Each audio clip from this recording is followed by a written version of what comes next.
Today is March 18, 1997. My name is Susan Perez, P-E-I-R-E-Z. Today I'm conducting an interview with Simone Liebster, née Arnold, in Brooklyn, New York, United States of America, and the language being spoken is English. What is your name? My name is Simone Arnold. I was born in Alsace-Lorraine. My mother's name was Emma Bourtot. My father was Adolphe Arnold. They married in a valley in the mountains called the Vosges. My father was an artist and he was working in a printery to make designs for flowers. And they lived there. I was born in 1930, 17th August, after 7 years of marriage. And then we moved down to Mulhouse, which is the bigger city where the larger printing plants. What's the name of the town you were born? Mulhouse. No, Where I was born. It isn't a town. It is a very, very little village. You will have a hard time to find it on a map. It's Husseren-Weserlin. And it is connected with a printing plant, really. It was more like a factory, and houses were around the factory, you see. So while father was working in that factory to make the designs for the printing, we were living, so to say, inside the factory walls. Where is this factory located? Well, it is in Alsace. It is in the mountains. It's a valley which is called the Tann Valley, and the business was called Roman, the printing plant. It was working especially for England, making printing material for the King's House in England. And it closed down in 1933, and my father was invited to become an art counselor in another printing plant. So we moved to Mulhouse, which is a large city, industrious city. It is a city, it's an old city. In the centrum is a very old city, but they had lots of factories over there. For instance, some factory is well known is DMC thread factory. I even in the States could buy some of their material here, you see. It's a world-known place. So was the factory where my father was working, Schaefer. It still exists and still does lots of printing for all Europe. So my childhood was in between country life and city life, which made it a very rich life, because in the country my grandparents, on mother's side, on father's side they had died, but on mother's side were living in the mountains. They had a farm, and I worked a lot there, and I loved very much the animals over there. They made me always so happy when we went there. But at home, life was quite different. Father being an artist, you know, making paintings. How was that different? Well, the different setting of the house was, you know, at my grandparents' it was country life. At home it was more intellectual. Father loved to study about astronomy, and he liked geography. He could tell you any geography about Asia, Africa, or South America. He knew everything by heart, and he would share, you know.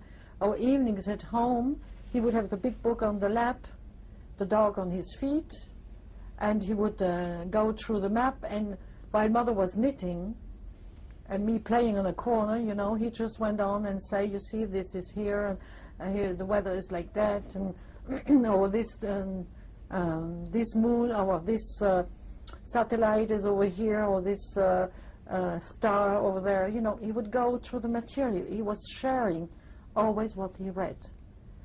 We were very strong Catholics.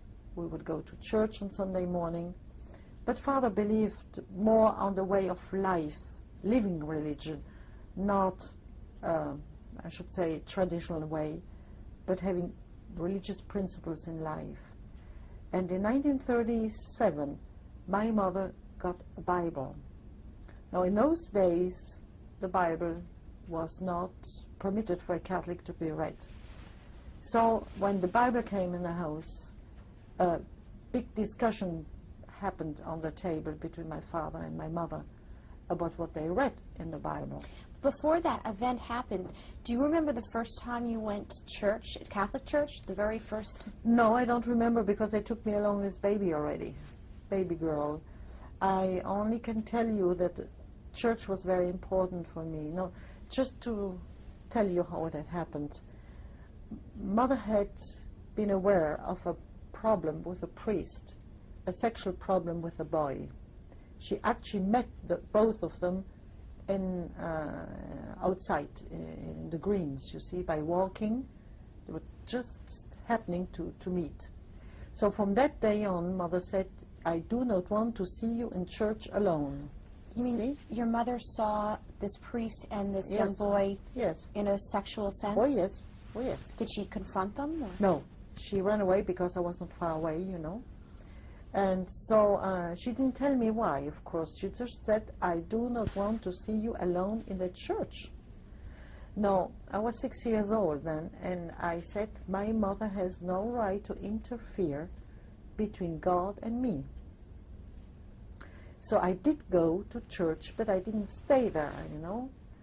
I went in the door, passed, went out on the other door. The school was on the other side. But I had the feeling to keep the contact with God, you know. So sort of a compromise, because Mother said, you do not go in. And I said, no, I don't go in. I walk through, you see. Well, that's the way I felt about religion. And, well, when the Bible, as I told you, the Bible came on, I listened to all those Bible conversations. And I remember Father was very much touched by a scripture which stands in one of the letters of the Apostle John, where he says that a Christian would be known by the way he loves his neighbor. If not, a manslayer was from the beginning Satan, the devil, and whoever is like a manslayer, like Cain, could not be a Christian. Now, this came deeply into my heart, and I felt that I would like to be as close as possible to the model who was Christ. Now, my parents never told me what I should do because they believed in freedom of conscience. They just were talking between themselves, and my mother would do every morning Bible reading before I went to school. When did that start? What year did that start? 37. I was 7 years old, and I would go to school, you know, bubbling over what I had learned in my Gospels or whatever, you know, I like to share. And so we had an intellectual family life, very happily so. And in 1938, we got a book from Switzerland, which is called Christendom, let me see now, Crusade Against Christendom. And it gathered material from concentration camps in Germany about Jehovah's Witnesses. Already in 1938, it was published by Mr. Zürcher in Bern. And it gave details. It even had plans of the camp, the procedures the Gestapo had on Jehovah's Witnesses. It was a very clear statement about concentration camp life before the war, because the witnesses were the first one to be arrested with the communists already back in 33, 34. So by the time of 37, 38, they had gathered material and sneaked it out to the Swiss border, you know, and had it published. Now, as of 1937, you're 7 years old. Did you Yes. know about Hitler? Yes. When did you first remember hearing his name as a young girl? Well, approximately in this, through that book in 1937, 38. Up until 37, you didn't know who Hitler was? Not specifically. Maybe my father would have spoken, but I didn't give him too much attention about things like that, you know. I remember when the German took over Austria, I remember my father said, this is not a good sign for us Alsatian, because Alsace is a country alongside the Rhine River in the north of Switzerland. It goes up to Luxembourg. And it is a German dialect-speaking part of France. So when Hitler got Austria on the other side, my father said, this man is also going to get Alsace back, which had been German before 1914, you see, that part. My parents went to a German school. They were born in 1997 and 1998. And 18. Yes, 18, yeah, of course. And they went to German school because that part of the country was German until 1914. See? It was French before 1870. Then it became German again. Then it became French again, you see. Then it became German again. It's a back and forth. So what language did you speak at home? It's a dialect, Alsatian dialect. It's a German dialect, really. It's older than the German language. It has been there before. German has been created later. In Luther's time, you see, with Goethe, the German came on. So anyhow, in 37, 38, when Hitler took Austria, my father said, this is not good for us. He might get us back too, you see. And then when came along Poland, he said, for sure, he's going to run over our country. Now, something that made father so sure about it is that in those days, some newspapers were printed in French and German. And the Catholic newspapers were putting German very high. Not Hitler, they wouldn't speak about Hitler, they were in France, you know. But they would keep up the German nationality, the pride to be Germans, you see. So my father said this is going to wind up, that Alsace would go back to Germany. We could feel that. Now, when I started off talking about the Bible in school, that was the same time, you see, the same year. When did you start school? 1936. It was the same year, you see, same time when it started off with Austria. Parallel to that, I was talking about the Bible reading, and it is so much different from what the Catholic taught, you know, their priest taught. So the children would get at me and they would call me dirty Jew. Because there was no worse way, you know, to express hatred than to use that expression, dirty Jew. But it did not have, it didn't crush on me. It made me proud. Because for me, the Jews were God's people, Abraham's seed. And I thought it was an honor to be compared to a Jew. So I never felt this as being a load on me, you see. From the very first time that you went to school, you were called a dirty Jew? Or as soon as we stopped going to the church. And this was in 7 years old, 37. So when you first went to school, who were your friends? My friends were Catholics. Almost no Protestants, maybe one or two in the class. And that's it. When I got to start talking about the Bible, they associated me to the worst kind of people on earth. For a Catholic used to be a Jew, because that's the way they were teaching, they were taught. The Catholic Church always claimed that they killed God, while Jesus never was God. This is completely against what the Bible says. The Catholic Church has made out of Jesus a God. And they said the Jews have killed God. This is nonsense, because you cannot kill God anyhow. But the hatred comes from way back through the centuries, you know. And my father, who has read lots of books and always shared everything, I knew the background of the hatred against the Jews. I knew where it came from, and I knew also that it comes from a source which is not in the Bible. It's outside. It's their opinion. The Bible never has pushed the responsibility of Jesus' death on all the Jews. That doesn't fit into the Bible, you see. So when they called me dirty Jew, I didn't feel humiliated, because I thought, well, to a certain extent, we as Jehovah's Witnesses, we continue the same way of thinking like the Jews did. Were there any Jews in your class? Yes, in this time, and then they started to move out. How many to Jews in your certain school? friends. About 2 or 3. They were not in my class, they were in my school. It was a few members of the community. Did you ever talk to them? Not exactly, because they were not in my class. You see, they were in my school, but not the same age. So this is a setting in 1937, 38, you know, and then my father, my mother, they would speak about that book, about the persecution of Jehovah's Witnesses in Germany, you know. Before your parents began to convert to Jehovah's Witnesses, had you ever known a Jehovah's Witness? Had you ever seen Bibelforschers? No.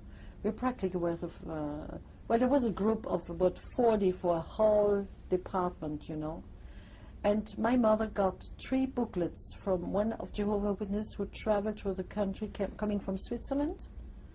And she never saw him again afterwards, you know, after they did their own Bible studies, until they found the group. So they found the group. I was about 8 years old or 9 when we got to get to some meetings of other witnesses there. And by this time, we had a very clear understanding of what would happen to us when the German would take over, you see. So we expected it, and we got ready for that. Now, what does that mean? Well, we knew that the Germans had put a ban on Jehovah's Witnesses in Germany. You could get arrested if you had a single little booklet of Jehovah's Witnesses to go to camp. When you had the Elberfeld Bible, which has the name Jehovah in there, they called this a Jewish Bible. The person who had that Bible could be arrested with no trial whatsoever. Did you witness anybody? Did you see anybody who was arrested in your town? Well, my own parents. Before then? No, he was the first one. My father was the first one to be arrested. And the other ones, well, I wasn't there when they were arrested, you know. In the same week, 5 of them got arrested, you know. It was a quick act from the Gestapo. But the French government put Jehovah's Witnesses on ban before the Germans came. And the police said, you move out of your hall and you take everything away.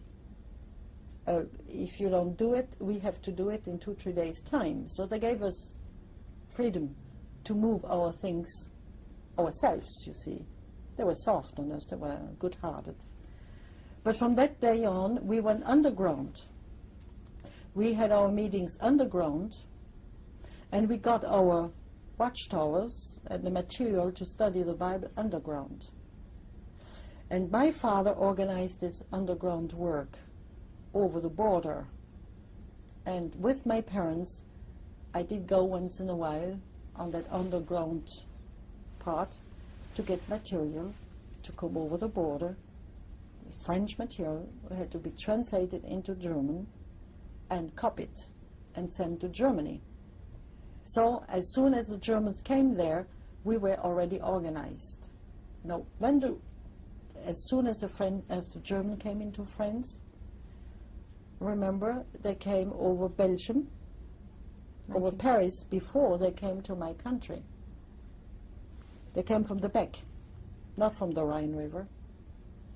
I was at my grandma's place. My mother had sent me over there because she was afraid that in the city we wouldn't have any food.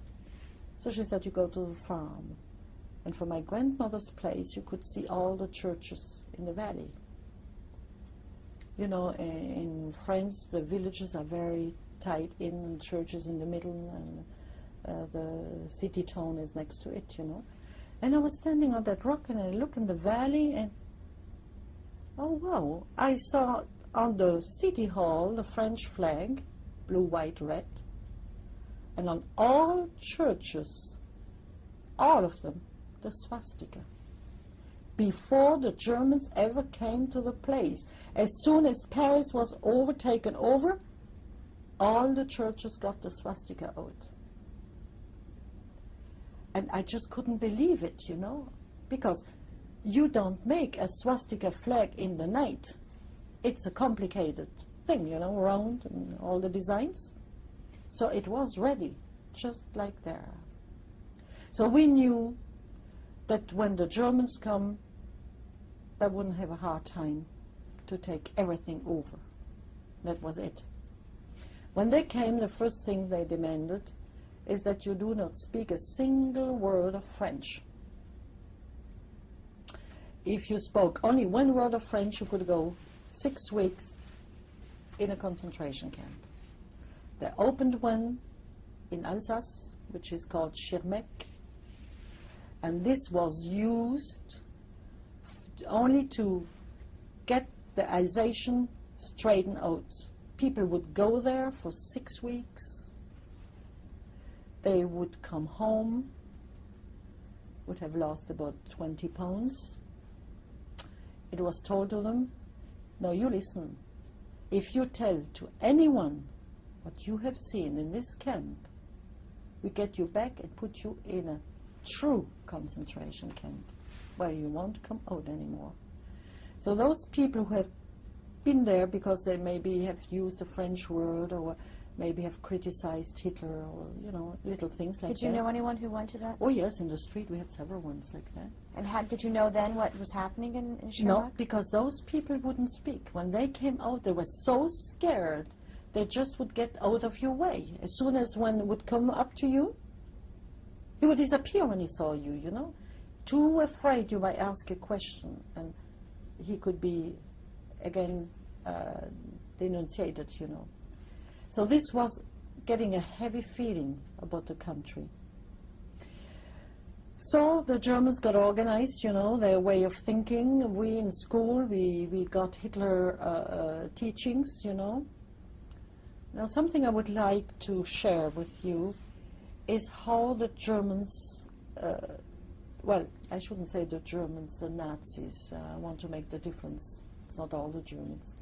The Nazis were teaching evolution. And they used that evolution to create their theory. Because in evolution, it's the strongest one that comes over the weakest one. That's the evolution. Right? So they said, all right, in the beginning, mankind was on a very low level. And some have made efforts and efforts and efforts and efforts and have come up as Aryans. And the other ones haven't made those efforts. So they stayed on a lower level. The Untermenschen, they called them, huh? The lower class, you see.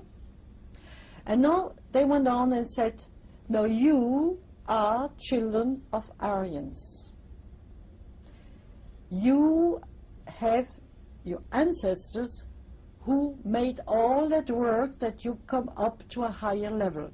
So you have to be thankful toward your parents and grandparents. But you have the responsibility to give what you got over to your children and grandchildren.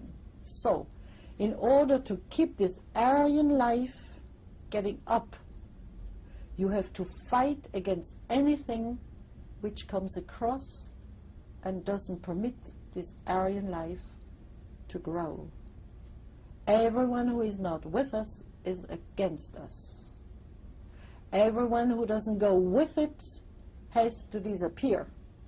Now this I heard over and over and over again in school, you see. And they said the Untermenschen, the other ones who did not grow, they're like wheat. They have too much children. They grow too fast. The Aryans have a hard time, you see, because they want to be perfect and better, so they have a hard time to go on. So we have to make solid boundaries to keep the other ones out so the Aryans can take over for the good of the world. Now, this is the Nazi schooling I got through, you see. Now, I had a Bible schooling at home. And in the Bible, you have compassion that does not exist with Nazis. You have forgiveness that does not exist with Nazism, you see.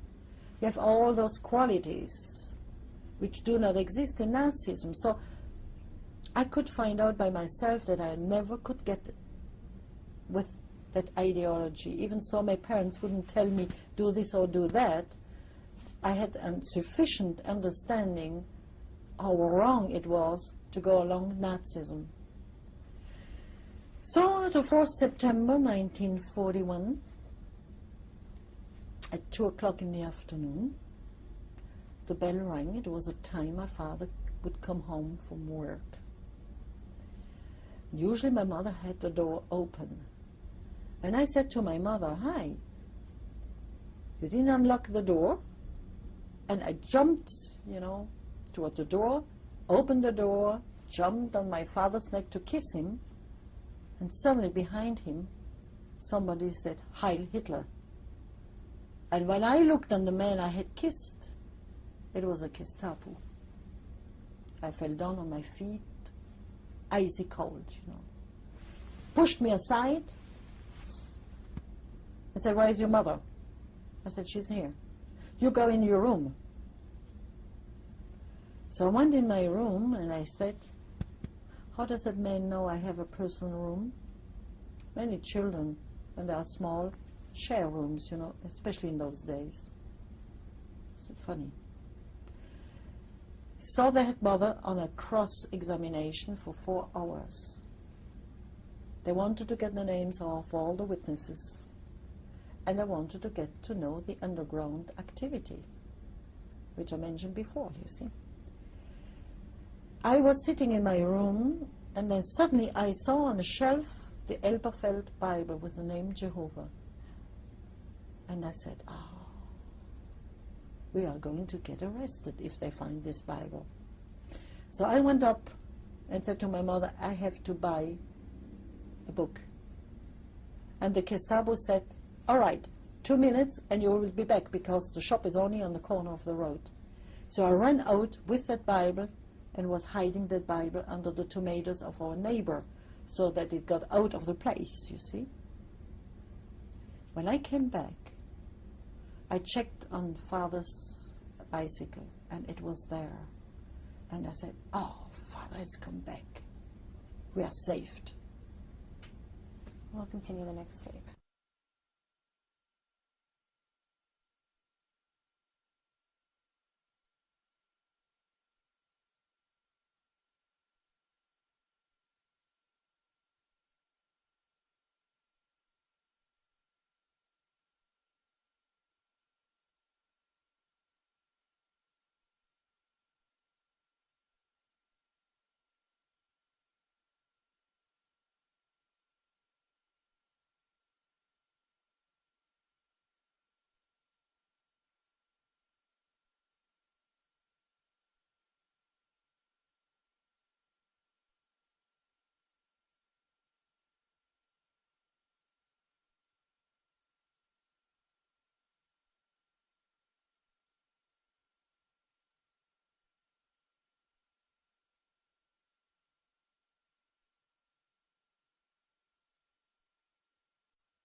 This bicycle was for me the assurance that Dad was home. And, my father being home, I thought we are saved.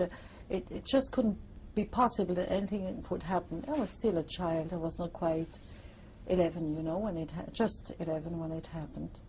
So I ran up, and Mother was alone with the Gestapo. So again, I got that cold, that freezing cold over me, and I said, "Something has gone wrong with my father, and we are lost." Well, the Gestapo was going back and forth. They would handle the situation that way. One would ask a question. I could see the place because there was a mirror, and from my room I could see the mirror, you see. One was sitting in one corner, and he would ask a question to Mother, and the other one would write down the answer, and when he saw sort of a hesitation, you know, not a quick answer, he would get back on the question a few moments later. So I just give you an example, the one that really gave me a lesson. The day before this interview, one of Jehovah's Witnesses with the name of Adolf Köhl, which was a very close friend of ours, had come to our home for some contact, I don't know what. Anyhow, now the Gestapo, that 4th September, said to my mother, "Yesterday a man was at your place." "Yes," she said. "His name?" Mother said, "No, listen, if tomorrow somebody is asking me if I had visitors, 2 men, I will say yes. But did I ask you your name when you came into my place?" So this is the type of way my mother was handling the whole afternoon. They never could get any word out of her, and it was never a no. It was not a face-to-face, you know. Mother was a type of person that had feelings. She had blue eyes, you know, they're just piercing through when she looked at people. But she was smart, she was fine, you know, she had something in her, and they couldn't get anything out of her. So they had big books, you know, where they wrote all the answers in. I slapped them, you know, and they got up, and one of them said, "If you want to see your husband, he's in our hands. And you and your child, you are going the same way. We're going to get you." They went down the 2 stairs, and when they're on the street, you just imagine no car, nothing except police cars in those days. And there everybody knew something was going on, you know. So people were on the windows around. And there the Gestapo was on near the car, and they shouted on the house, "You won't see your husband anymore. Never." And Mother was there and calmly said, "This does not depend on you. This depends on God. And in the future, I will see him." So they left. And during 6 weeks, my mother would go to the prison, get father's underwear to wash, bring it back. No letter, no contact, didn't know what happened. It was a blackout completely. But we knew how they were handling with the Jehovah's Witnesses, you know. We knew how it came about. We had to wait later to get the story. Father survived. And we had to wait later what had happened that day. Now, what happened that particular day is the following story. Father worked as an artist in that place. The Gestapo went in the factory, in front of all the workers, called him up and said, "Are you one of the Bibelforscher Jehovah's Witnesses?" My father said yes. He said, "Come along." That's it. He was arrested in front of everybody. He had to take his bicycle. The Gestapo car was driving next to it for 3 miles behind him. Exactly at the moment my mother was shopping. She had a shopping hour every day she was out. So we didn't know. I was in school. Mother was shopping. During that time they came home. They searched in the apartment, not everywhere, because they didn't find the Elberfeld Bible, but they found other things. But we didn't see that somebody had been in the house. They did that very discreetly. When Father came to the Gestapo, they asked him the same question, the names of other witnesses. He didn't answer. Then the reaction of my father was soft, an artist, you know. But when he had to talk, he was very cutting when something went wrong, you know. So he had that cutting tone, you know. The SS said, I put you under oath. Yes or no? Do you know them? Because they gave them the names, you know. And father said, for you, it's always going to be no. And of course, the SS jumped over the desk, beat him in the face, unconscious, and he came into prison. Now, while he was alone in a prison cell, he heard somebody crying on the other side. And he realized it was his friend's voice, Köhl Adolf, which I mentioned before. And that man was sickly. I mean, he had lots of difficulties, and Dad was crushed down when he heard him, you know, sighing and crying on the other cell. He thought, well, that other Adolf, because both had the same name, the other Adolf wouldn't be able to overcome everything. Dad was in that prison from 4th September until December. And when he came out to go to Schirmeck, the first camp I mentioned, specifically made for the Alsatian, he got his first letter from my mother. And he heard that Adolf was never arrested. They used another man who had similar voice to weaken my father down. See? To put mental pressure on him. And that Adolf was never arrested. They knew he was one of Jehovah's Witnesses, but he was a barber.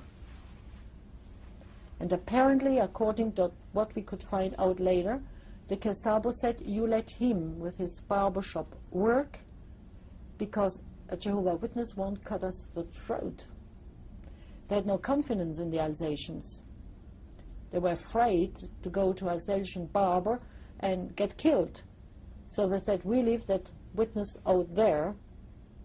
And he had all the SS coming by to get shaved. But he did not know anything about that program, you know. Neither did my father during that time. This came out after the war, of course. Anyhow, going back to the situation, we expected to be arrested because the Gestapo said they would come and get us.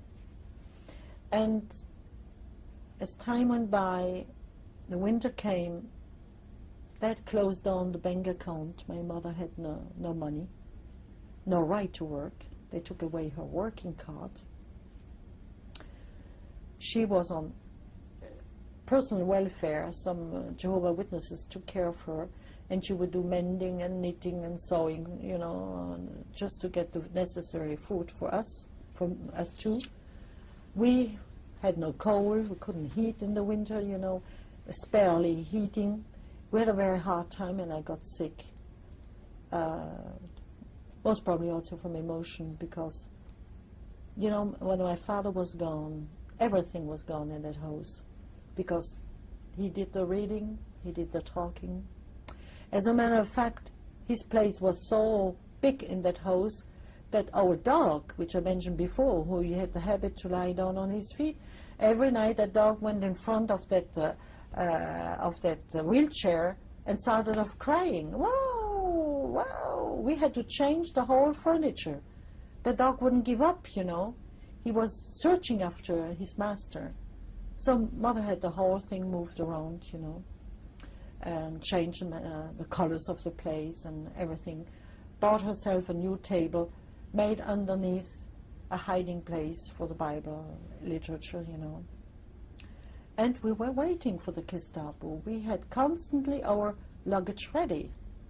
Was your mother still witnessing to other people? Oh, yes. How about yourself? Yes, I was talking in school too. When did you start witnessing? 1938, 37, 38. You would witness to your students in school? And from house to house, visiting people in the country, you know, distributing Bible literature, encouraging them to read the Bible. What kind of reactions would you get right away back when you first... Very bad, very hard. The Alsatians were strong Catholics, you know, and most of the time we had a very hard time. You know, people would spit on us and throw stones and all sorts of mean things. But somehow it didn't affect me, because I thought Well, when you go through the gospel, you see that Jesus and the apostle have been threatened many times, and this is a part of our life. I mean, we expect that. We are not looking forward to it, no. But we know if it comes, it's something which, well, you can understand that people react, against our message this way because their teachers have misled them. The teachers have been telling them that we were apostates, that we were casts off, that we were coming out of the hell, we were devils. Even in my family, all my family turned the back on us, my grandmother, everybody. When did that happen? Right away, as soon as we became witness, because of the Catholic Church's teaching in those days. It was, I would say, almost like middle age. When you were pitch-pointed, being not like the others, there was no possibility of them to understand why you changed. They just thought that changing is being a traitor. So they acted like that, You were cast off by your family before ever the Germans came on you. So we had already that feeling of being like soldiers, fighting for what we believed was the truth. Do you remember the last conversation you had with your grandmother before they cast you off? Well, the last thing I remembered is that she told me that I came back right away out of hell, that the devil has taken possession of me, and I was only about 8 or 9 years old in those days. She came back on this. I mean, as time went by, she realized that it was a mistake on her part. She just was under influence, like many people are. I mean, there's nothing to it. People get wrong ideas, and that's not the main thing. But coming back on our situation... Well, talking about school and your witnessing, though, yes. Up until 1941, yes, you continued to witness at school? I continued to talk at school, but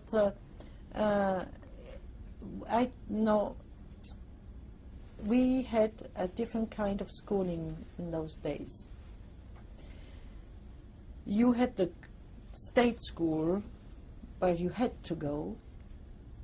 When you were a good student, you could go to what they called a lyceum, but parents had to pay for that. Then they had another one which was called college, in between. If you were good at college, you could switch over at the lyceum when you were 14, 15. But the college was free, you didn't have to pay, you see. So when I was 9 years old, my parents had decided I should go to college. So I made the entry in college during the French time. But in college I had less contact with other children because the playtime in between school was gone. It was handled that way, you came to school, you listened to your schooling and you left home. And since the children came from all parts of the city, I had no one traveling with me in the same direction. So my witnessing in school dampened, got smaller, of course, because I had no contact due to the circumstances. When the Germans came, they instituted that famous Hail Hitler. Now, Hail Hitler was the greeting of all the children when they came into school. When the teacher came in, they had to go up and stretch their arm and say, Heil Hitler. When he got out of the class, they got on the feet, Heil Hitler. Now, something I would like to stress is that Heil Hitler is a physical greeting. The hands up, in class, outside, in the street, like that. You will see Hitler once in a while like that, and then you see him again like that, you see? There were the two, but it was always physical. So it was hard to hide. It was not only the lips, it was also the hands. So, even in street, when we met a teacher, we would have to hail, you see. He wouldn't look on our mouth, he would look on our hands.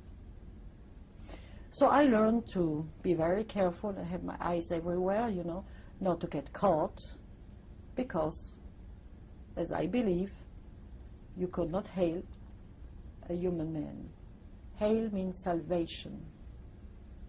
And in my understanding of the Bible, only the Messiah, only a God-given Messiah could be hailed.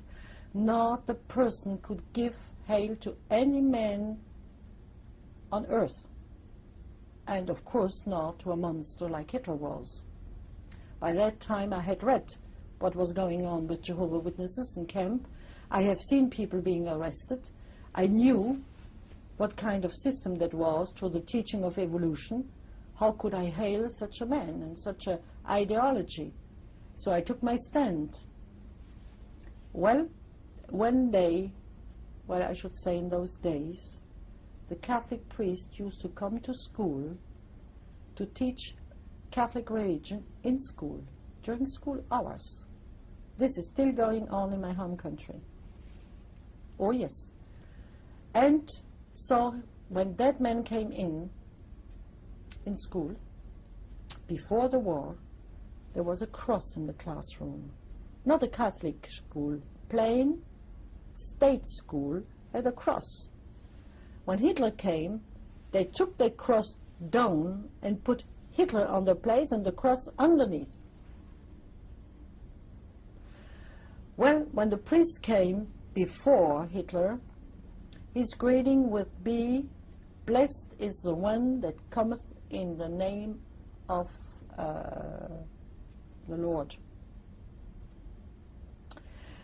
As soon as Hitler came along, the priest went like this: "Heil Hitler, blessed is the one that cometh in the name of the Lord."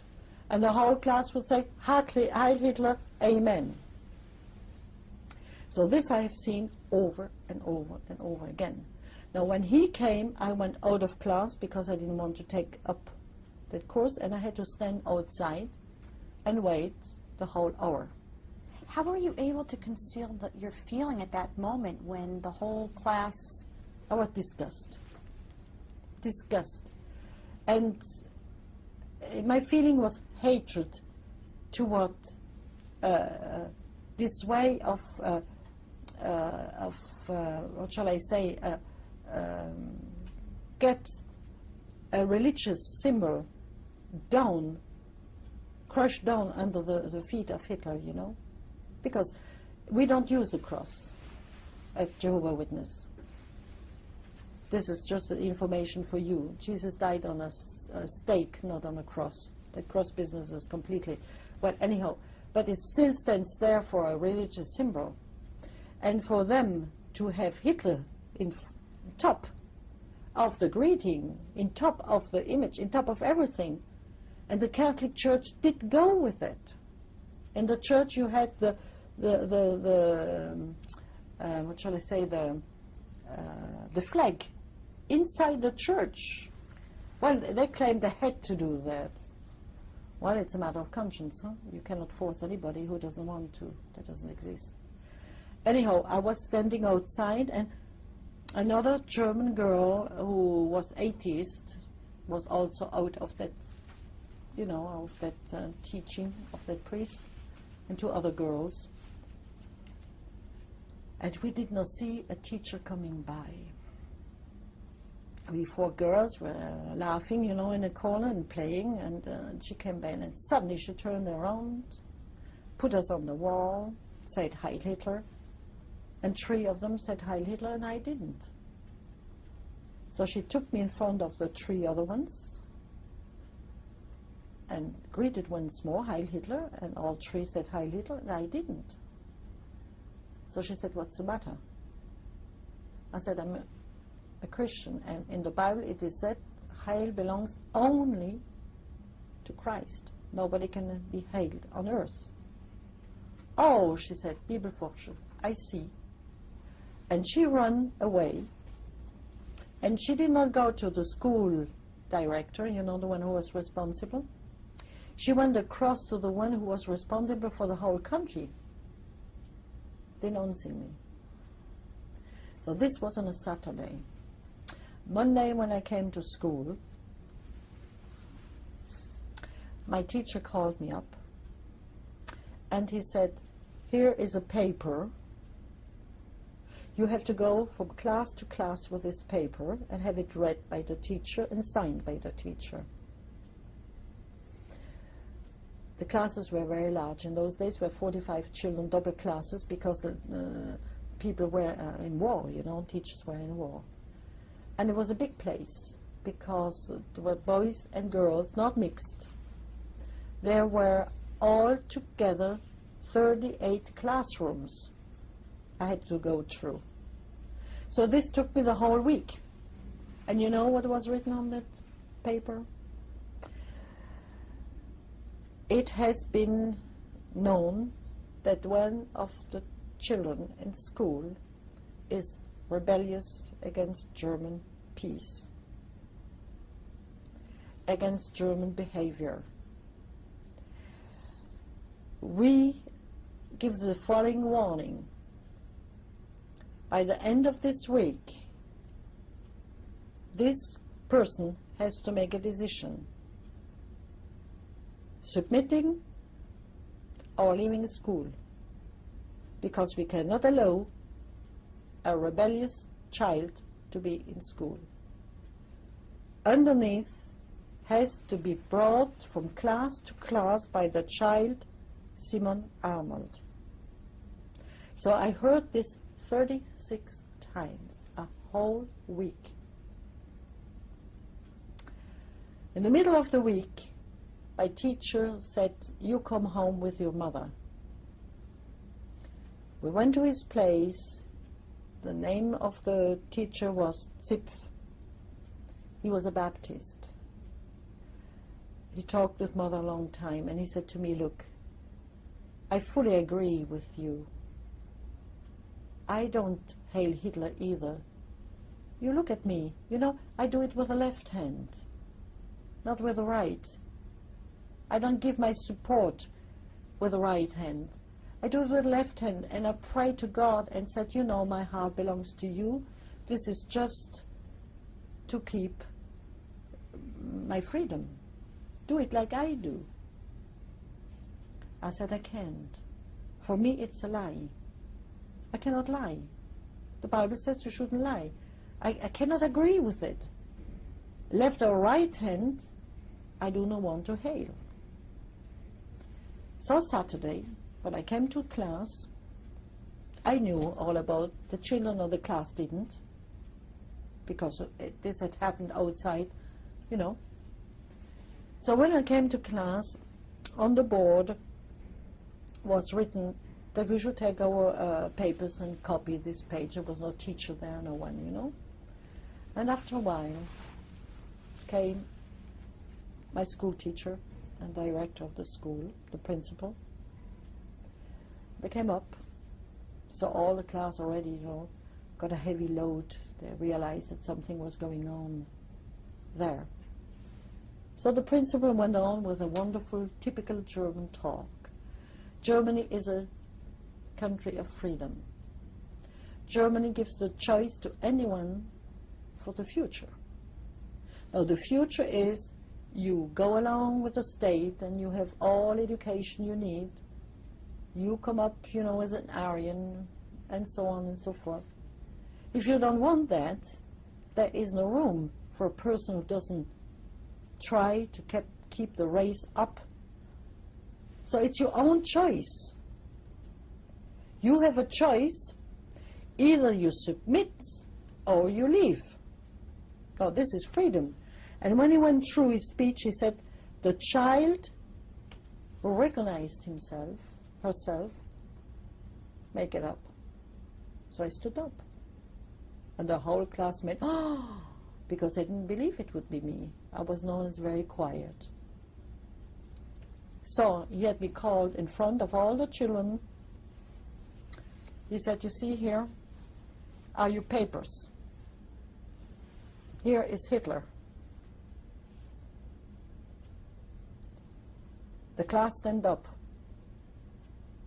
In 5 minutes' time, we are going to salute. It's your last chance. We give you 5 more minutes. Here is your paper to go out of school, or here you say Heil Hitler. He went up, he took his watch, 5 minutes over, Heil Hitler, Sieg Heil, Sieg Heil, Sieg Heil, the whole class. I was standing there, you know, my fingers were like that. And I was determined. I said, I want those papers. Those papers. During the 5 minutes, they sounded like hours. My head got like this. My feet got small. I got cold and shivering. But the only thing I had in my mind, I want those papers because I want to hail my Lord and not Jesus. So I took the papers and ran out. All right. I was out. My teacher came back and said, no, you stay with us until the end of the school day. We are going to, you know, to have a class reading together, and, because he loved me. He liked me, you know. And by Monday, I had to go back to that communal school, the one, you know, the lower class. All right, my mother came with me. And there the principal said, oh, I cannot take her. A girl who doesn't say Heil Hitler? Impossible. No, my mother said, you sign a paper that you cannot take her, and I to do the teaching. I'm able to do the teaching for her. I don't have to anybody, you know. Well, that he couldn't do because he was under obligation to take the children. So he got an idea which sounded easy but turned up to be hard. He said, nobody has the right to know why you had to leave college and come back in communal school. You do not speak to anyone about the reason why you are here. Now, children are curious, aren't they? Some of those children I had left 2 years before. And there I was in that class. The teacher got a note from the director saying to her, you sit that lady in the back of the class, the girl, and don't care after her. No teaching, no reading, no question, nothing. She stays there and you forget about her. And we'll continue on the next tape.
So here I was in that school all by myself and didn't get any help anymore from the teacher.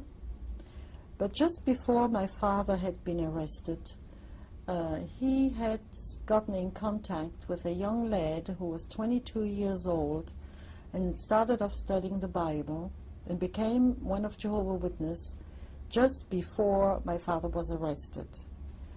And he would come home just to get talks about the Bible with my mother. And when he heard that nobody would take care with my schoolwork, he came home to help me getting on with my schoolwork. also with my piano lesson, because we had no money, as I told you before. And he paid for my piano lesson. He wanted that my father was missing, that I wouldn't miss out on education. Marcel Sutter was his name. And he became a very close friend, helped me along with my schoolwork. But in that class, I didn't talk to anyone because of what the principal had said. I was very quiet. I went my way, came just in the last minute to school, wouldn't talk in playtime, wouldn't go out with other children, because I thought it's better not to talk. Maybe hatred from someone could turn my words around in my own mouth, you see. So I stepped a little bit away, but the girl was sitting next to me. One day said, "Oh, I know why you have been sent off." Most of the children said I had stolen, or I had said some lies, or do something wrong, you know. And she said, "That's not true. You are just here because you are French resistant." And I said, "Oh no, nothing to do with politics. I'm just plain a Christian." Oh, she said, "Me too." Oh, I said, "Well, if you would be a Christian, you would understand what I'm standing for." She said, "Well, you are resistant because you don't sing any German songs, you don't greet, never say Heil Hitler, you never do anything like the others." I said, "You know, this is based on Bible principles, because the Bible says that you have to keep away from bloodshed, from war, from killing, from any political actions, and that's why I'm here." So the following day or 2 days after that conversation, when I came to school and wanted to put something under the table, I found a package there. It was some flour, butter, things you couldn't buy anymore. She said, "My mother had given that to you for your father. Maybe you can send something to the camp." No. When I came home with it, my mother said, "Girl, never accept anything from anyone.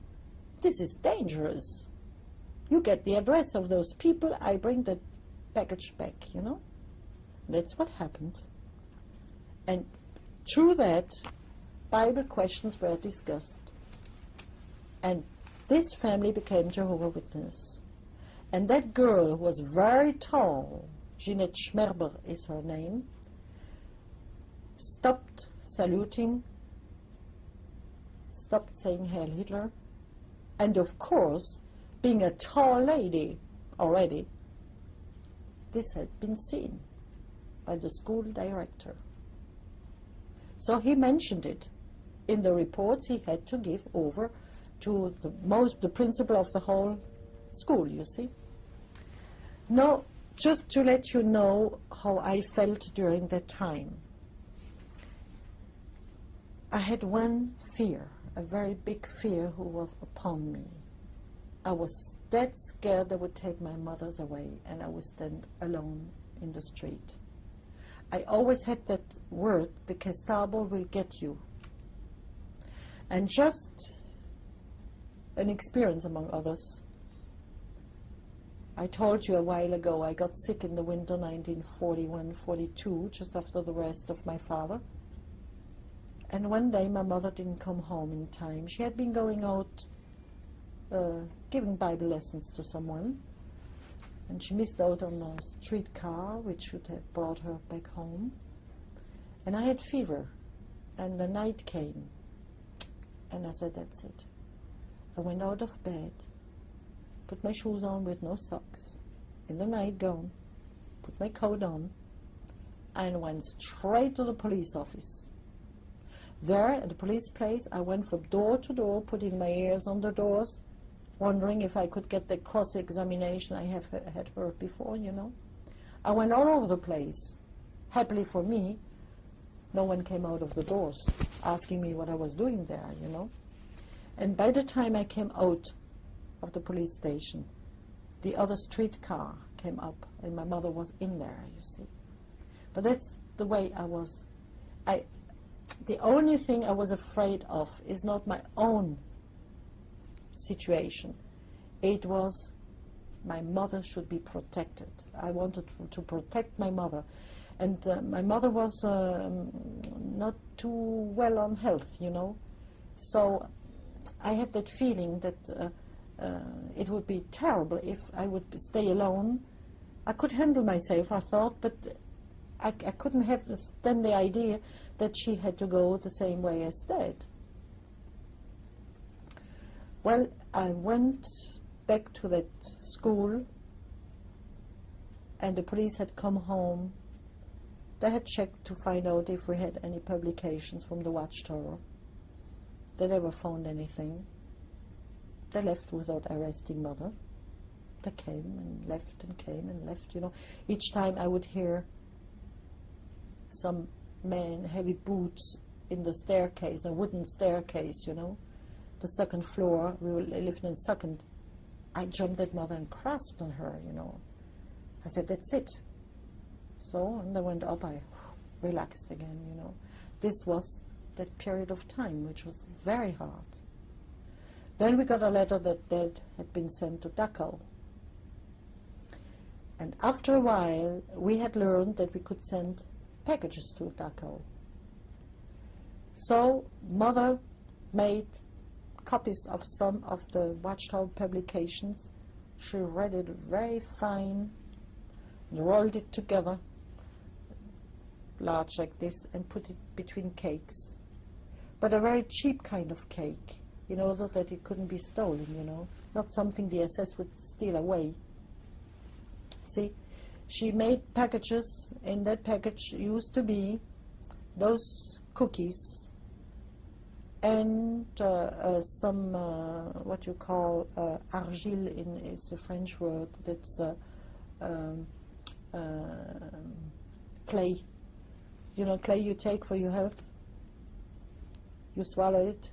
Yes, they do that in Europe. And Mother thought maybe he has trouble with his health, he could have this, you know. And fish oil. She said, fish oil nobody's going to steal. And he will have vitamins. And so she was sure those packages would go through. And they did get through, you see. Father did get them. And happily so, he got this clay just after he had typhus. He was 2 weeks unconscious with typhus, and he survived. And then he could get a little bit more strength with those packages coming in. Now I'll come back later on Father's side, you know. What year was that when the when packages? you began? 42. 1942, 43 was the time they had things going on. So during the time my father was gone, Marcel Sutter would come home for my schooling, and Köhl, which I mentioned before, the close friend, we would go to his garden and do Bible studying and secret work, I mean underground work in his garden. And they were very close to us, you know, helping Mother, who continued to knit and sew and everything, you see. But in school, things got worse because of the fact that that girl refused to salute. They didn't go on her, but they got on me. So one day, I got a call by the Gestapo. I had to go to the Gestapo. Well, it didn't say it was the Gestapo. It says there were psychiatrists, two. But one of them was the man who had been home with Mother, the 4th of September, you see, so we knew who they were. They put me in a room, whitewashed, the corner desk. One was sitting here, the other one sitting there. I was put in a chair. My mother was behind me. She couldn't touch me nor see me. They had very strong white lights in my face, you know. And they went on with cross-questioning. Now I give you an example. They would say, for instance, give us the 5 continents by starting by the smallest one. Well, then you go, Australia is very easy, but which one is then smaller? Africa or Asia or South America, you know? You go on thinking. During that time, the other one would say, where did you get the watchtower from? The other one would say, the continent, the watchtower, the continent, you know? Then went on like that for an hour.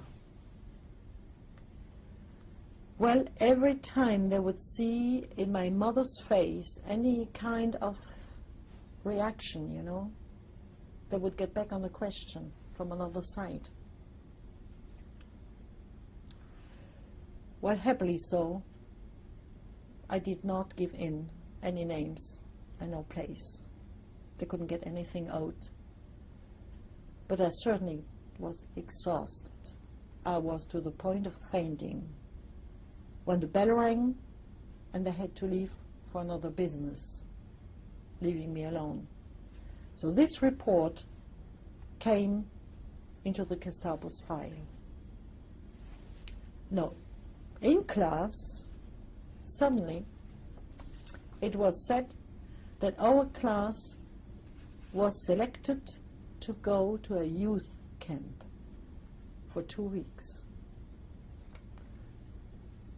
And every child had to bring a 50 pfennig, this is some money, every week to pay the stay.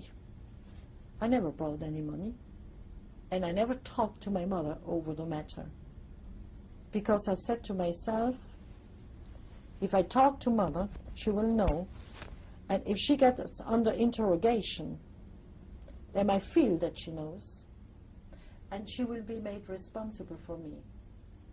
Things I didn't want to. I had decided not to go, because I said if I go there, they will salute the flag every morning, salute the flag every evening. They will have lots of military exercises. I will refuse everything. I will be under beating the whole day, so I may as well refuse the whole thing in the beginning. It's easier than to go through the ordeal of being constantly under that pressure. Now, my teacher, it was a lady. She didn't mention anything that I didn't bring any money. So the time came, they lined up all the money of the class. Well, Arnold is in the beginning. But she didn't ask me a word, nothing. The director came, and he was happy. He saw the conclusion, the money, he left, you know. And 2 minutes afterwards he came back. White, right in the neck. Arnold, where is your money? I said, I have none. I have no father. He said, you get the money by tomorrow. I didn't answer. The following morning, the money was not there. And I still hadn't talked to my mother. So he called me up and said, where is the money? I said, I will not go. I refuse to go. Is that your mother's order? I said, my mother doesn't know anything about that.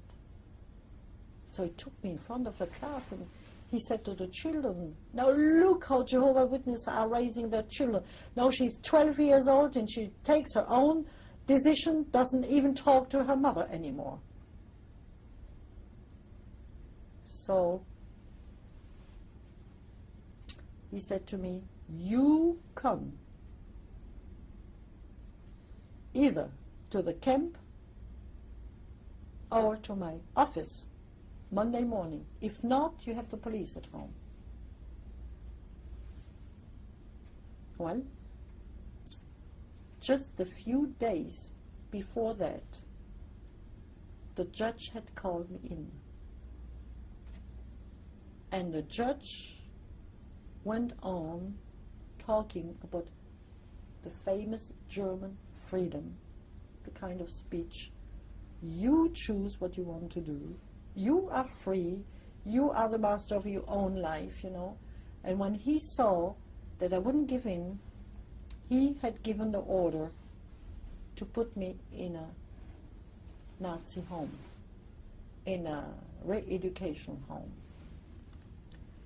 So I was already under the sentence of being arrested when this happened for refusing to go to that camp. Monday morning, I went to his place. Truly so, I wasn't there at 8 o'clock. I was afraid, very much so. I came there, it was 8:15, shivering all over the place. He didn't expect me anymore.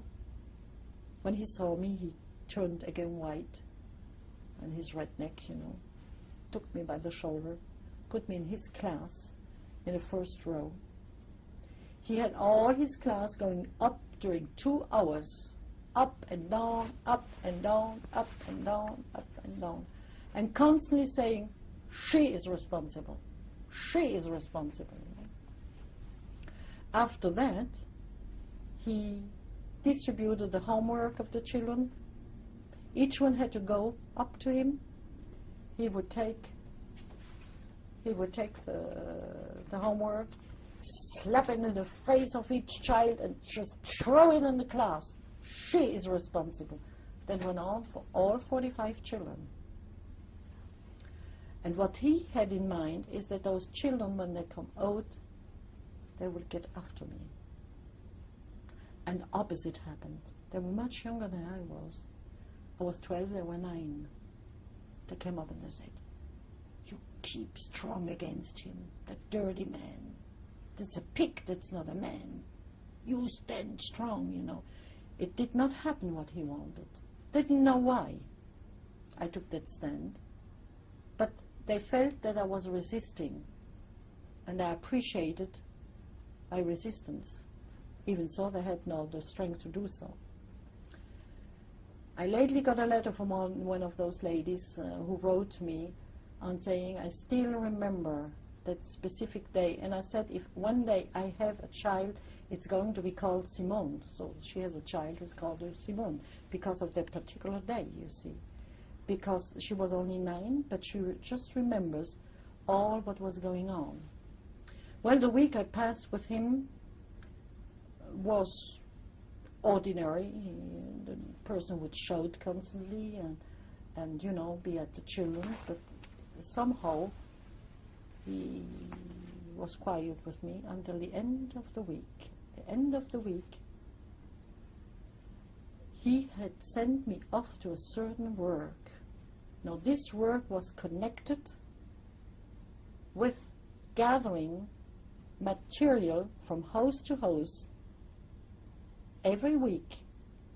Each child had to bring 2 pounds of material, bones, papers, material, or boxes, cans,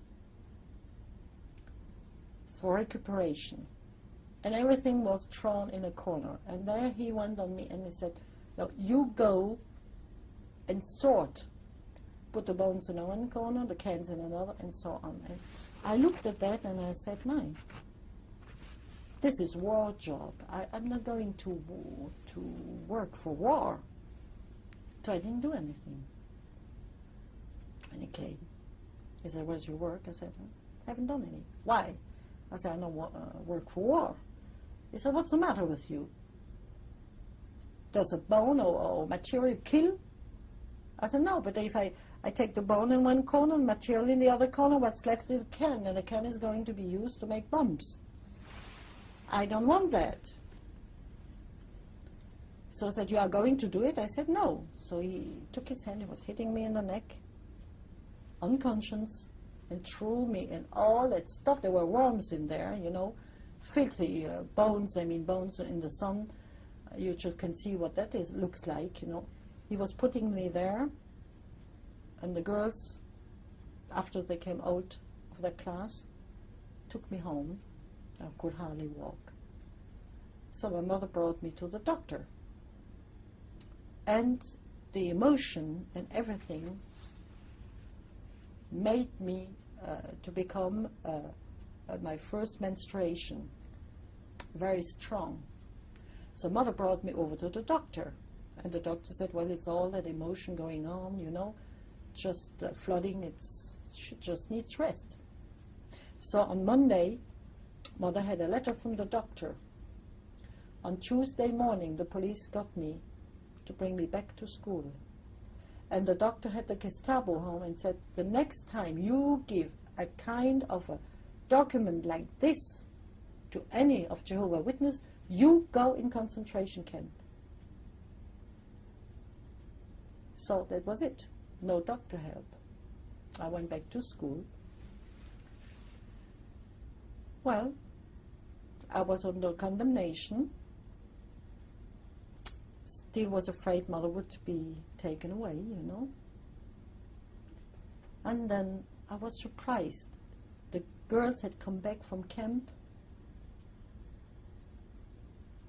and they all had turned against me. It just looked like I would have had the worst sickness in the world, you know, lepers. They just not even would touch me.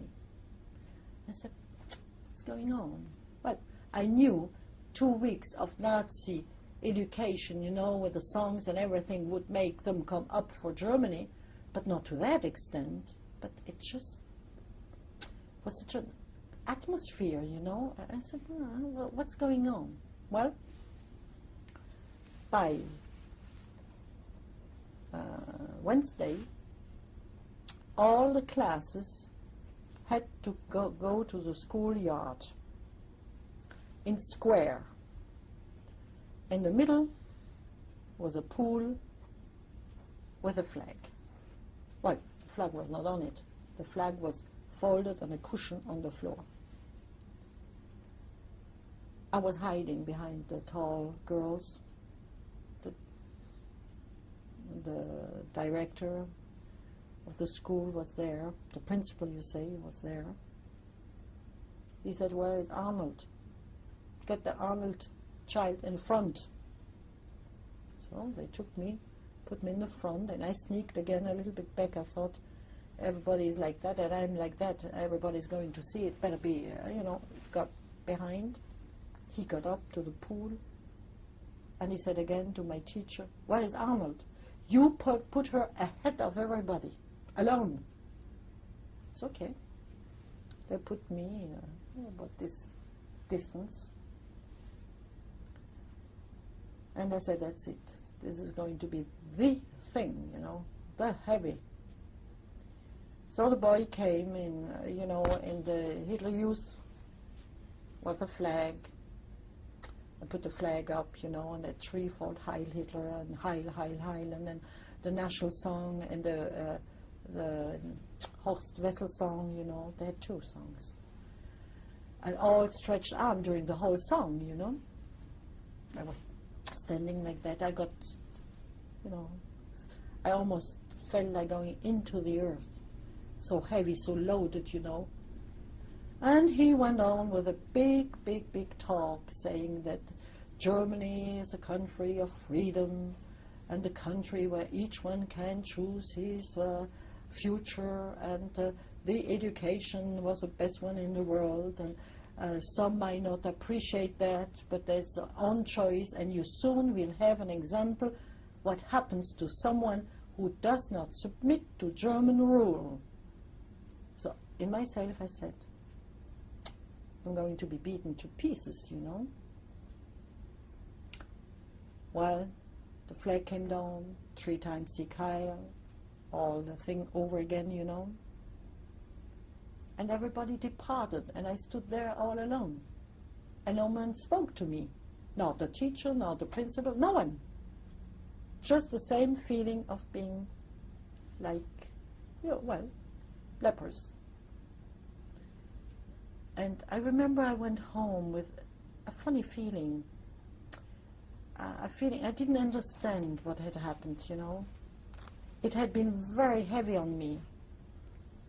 I had been trembling. And a certain moment, I remember I had been shaking there like a leaf, and suddenly I said, oh God, please give me the strength. I do not want to tremble in front of all those people. And right away I kept quiet. But in spite of that, I had the feeling something goes wrong. So when I came home, we had a long hall, a little table there, and there was a letter. As I came up, I saw Simone Arnold. I opened the letter. It was my arrest for the following morning. My mother was not there. She was out on the balcony. She let me alone with the letter. I read that I had to be on the station the following morning. The room was open, and on my bed were lying all my dresses, and a luggage. And Mother came, she took me in her arms, and she said, Simone, you are now over 12 years old. This is the time when, in the higher society, children go away from home to go in boarding schools to be taught higher education. Now you are going to have higher education. What you will learn is going to help you your whole life. So take it as an occasion to grow up. And in the afternoon she said, let's go to the city and buy certain things you might need. And she bought me a little box with thread and things, to mend, and hiding a Bible, a little Bible in there underneath. And she said, most probably you would be able to keep that, All right. The following morning, we went to the station at 8 o'clock. 2 ladies were there, and they sent my mother away. My mother said, how are you going to Constance? Well, by train. Special train? No, normal train. She said, all right, I have the right to go on a normal train. So she bought the ticket, and she came along. So these were old train cars where you go on the side, platform on the side. And once we were over the Rhine River, Mother said, could I have a talk with my child on the platform outside? Mother said, all right, as long as you come in before we go into a station. She said, we won't escape. We are not the type of escaping. My father was in concentration camp. He would have been hanged if we would have disappeared. So here we were on the train, and she would go over again Bible lessons like the 3 Hebrews and the fire, the story of Daniel's with the lions and the first Christians in the arena of the Romans, Let's pick up about that on the next tape.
We were on.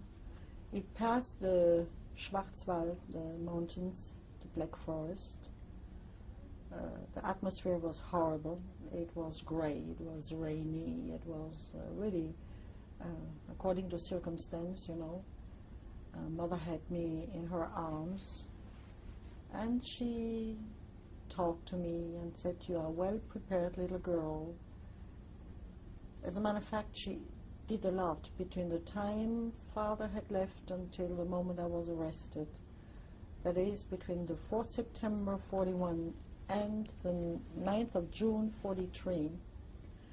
Mother had taught me how to wash, how to sew, how to knit, how to cook, how to garden, because she said, we might go into hardship. And if by any chance you will have to work, it's better if you know how to work than to learn it by people who don't love you. Because if you are going to be taught by anyone that hates you, you will suffer. So when she said on that train that I was a little girl ready to face life, it was true. She had gotten me ready in many ways, not only mentally, morally, but also physically, also in work. Anyhow, when we arrived in Konstanz, it still was raining. How long was the trip from your Well, home? we left at 8 o'clock in the morning, and it was toward 2 o'clock in the afternoon we had arrived. Those trains those days were very weren't fast, you know. The two ladies grasped me, and we walked over to the place, which was a house located between two border roads going over to Switzerland. And the property was alongside the border. It was a beautiful property. The history about the property is interesting. It is called the Wissenbergische Erziehungsanstalt, Wissenberg being the name of a man who lived in the same time as Pestalozzi, who is the one who had the foundation for orphan homes in Switzerland, still going on up till this day. And he was a priest, as well as Pestalozzi was a bishop. And it was his private house, a house who was about 250 years old, with a beautiful flower garden in the entrance, roses, and beautifully well done. And when time came for him to die, he said that his property would not be turned into the Catholic Church, but to the city of Konstanz, to make an orphan home. So this was, in the beginning, an orphan home. And an orphan home which was built about 150 years ago, the setting inside, you know, the tables in wood and the bed were on a black material, what shall I say, metal beds, black metal beds, you know, and inside a straw mattress, covered up, of course. It was like Middle Age. The whole setting was like Middle Age. Well, we arrived in this place, and at the entrance, the two ladies stopped and said to my mother, "You cannot come in here." So she said, "Where is that written?" "There is no sign here saying that a mother cannot go into that place." So they took me in. We walked to that rose garden, you know, to their house. And my mother was walking behind. They rang the door, big stair going up. They rang the door, big bell.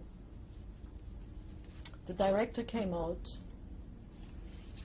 white hair, long dressed, very stiff, very German-like, blue eyes, cold. And she said, "Who is that lady down there?" Well, the two ones said, "Oh, we could not get rid of her. You know, it's the mother of the child." And she put the ladies aside. She said, "I always have respect for a mother who comes along with the children, for the child. You come up here." So we entered the place, special place, of course, a room. And she listened to Mother, but what was going on with Jehovah's Witnesses in Germany. And she said, "You know, I haven't gotten the paper from the court yet. You have it, but I don't have it. And as long as I don't have the court paper, I cannot take the child.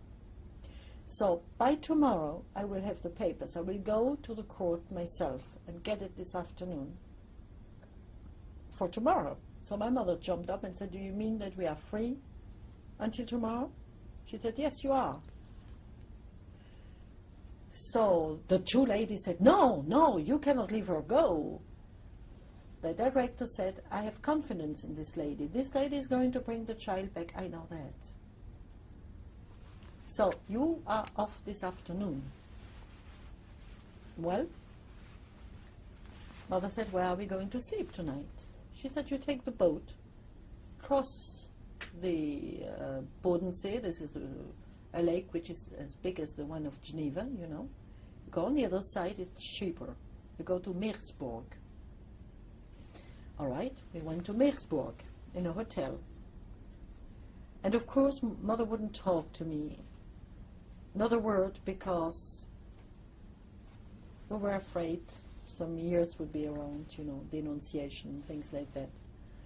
So we had supper in that hotel, and we went up to the vineyard, which is just on the bottom of the castle.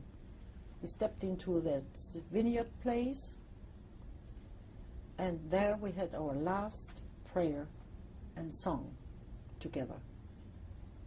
There Mother was praying, "O Jehovah, help my little girl to stay faithful." And then we had a resurrection song, because we were almost sure we would die. We had no prospect of surviving in this ordeal of the Germans, you know. And so we sang that song together. And then she took me back to the hotel. Do you remember the song? Yes. It's a song was that, will we see each other again? Certainly in the resurrection. Do you remember the tune? Yes. La la la la la la la la la la la la la la la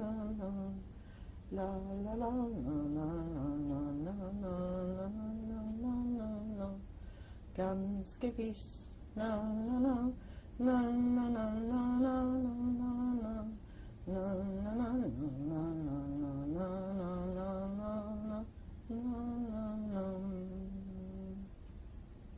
So that was it. We came back to the hotel. She was boarding me once more, kissing me once more, and I slept very, very quietly. The following morning, things went very fast. We had to take the boat at 8 o'clock in the morning. We jumped down to that boat. We didn't speak because people were around, you know, just squeezed toward her body, you know. And we came back to the Wessenbergische Erziehungsanstalt. Now the door got open, and that lady who had told us that we were free was as harsh and hard as possible. As soon as she saw me, she called a girl came. She said, take her away, show her everything. She crossed me. I couldn't say goodbye to my mother. That was it. So she brought me to a bedroom with about 12 beds, who were the place where the girls who were young ladies stayed, to separate them from the other ones, younger ones. With more people there. 37 children between 5 and 14. At age 14, all Germans, at age 14, they had to become maids for doctors or for higher people, you know. They were trained to become maids. So they took my shoes off. We had to go barefoot from 1st of April until 1st of, from Easter until Halloween. We had to go barefoot. I got a special dress on, of course, an overdress, some kind of apron, but it looked more like a dress, you know. And they showed me my bed. They brought me down. I got 6 pairs of socks to mend. And when they gave me the socks, they said, nothing to eat until they are done. And if they are not well done, nothing to eat at all. And when they meant when done, well done, it was really well done, like broderie, you know, taking one, going nice up and down, perfect work, you know. So how happy I was that my mother had taught me, because I didn't get punished. But I started off mending, and it went and started off crying and cried and cried and cried. Those socks got wet. I had a hard time to mend them, It went very bad, and I went to bed and was still crying, so we had to go to bed. No, this was a whole ceremony. You had not the right to undress in front of anybody, Middle age, like middle age. So you had to take the nightgown over and hold the nightgown like this, and then underneath take everything off. And the same thing in the morning.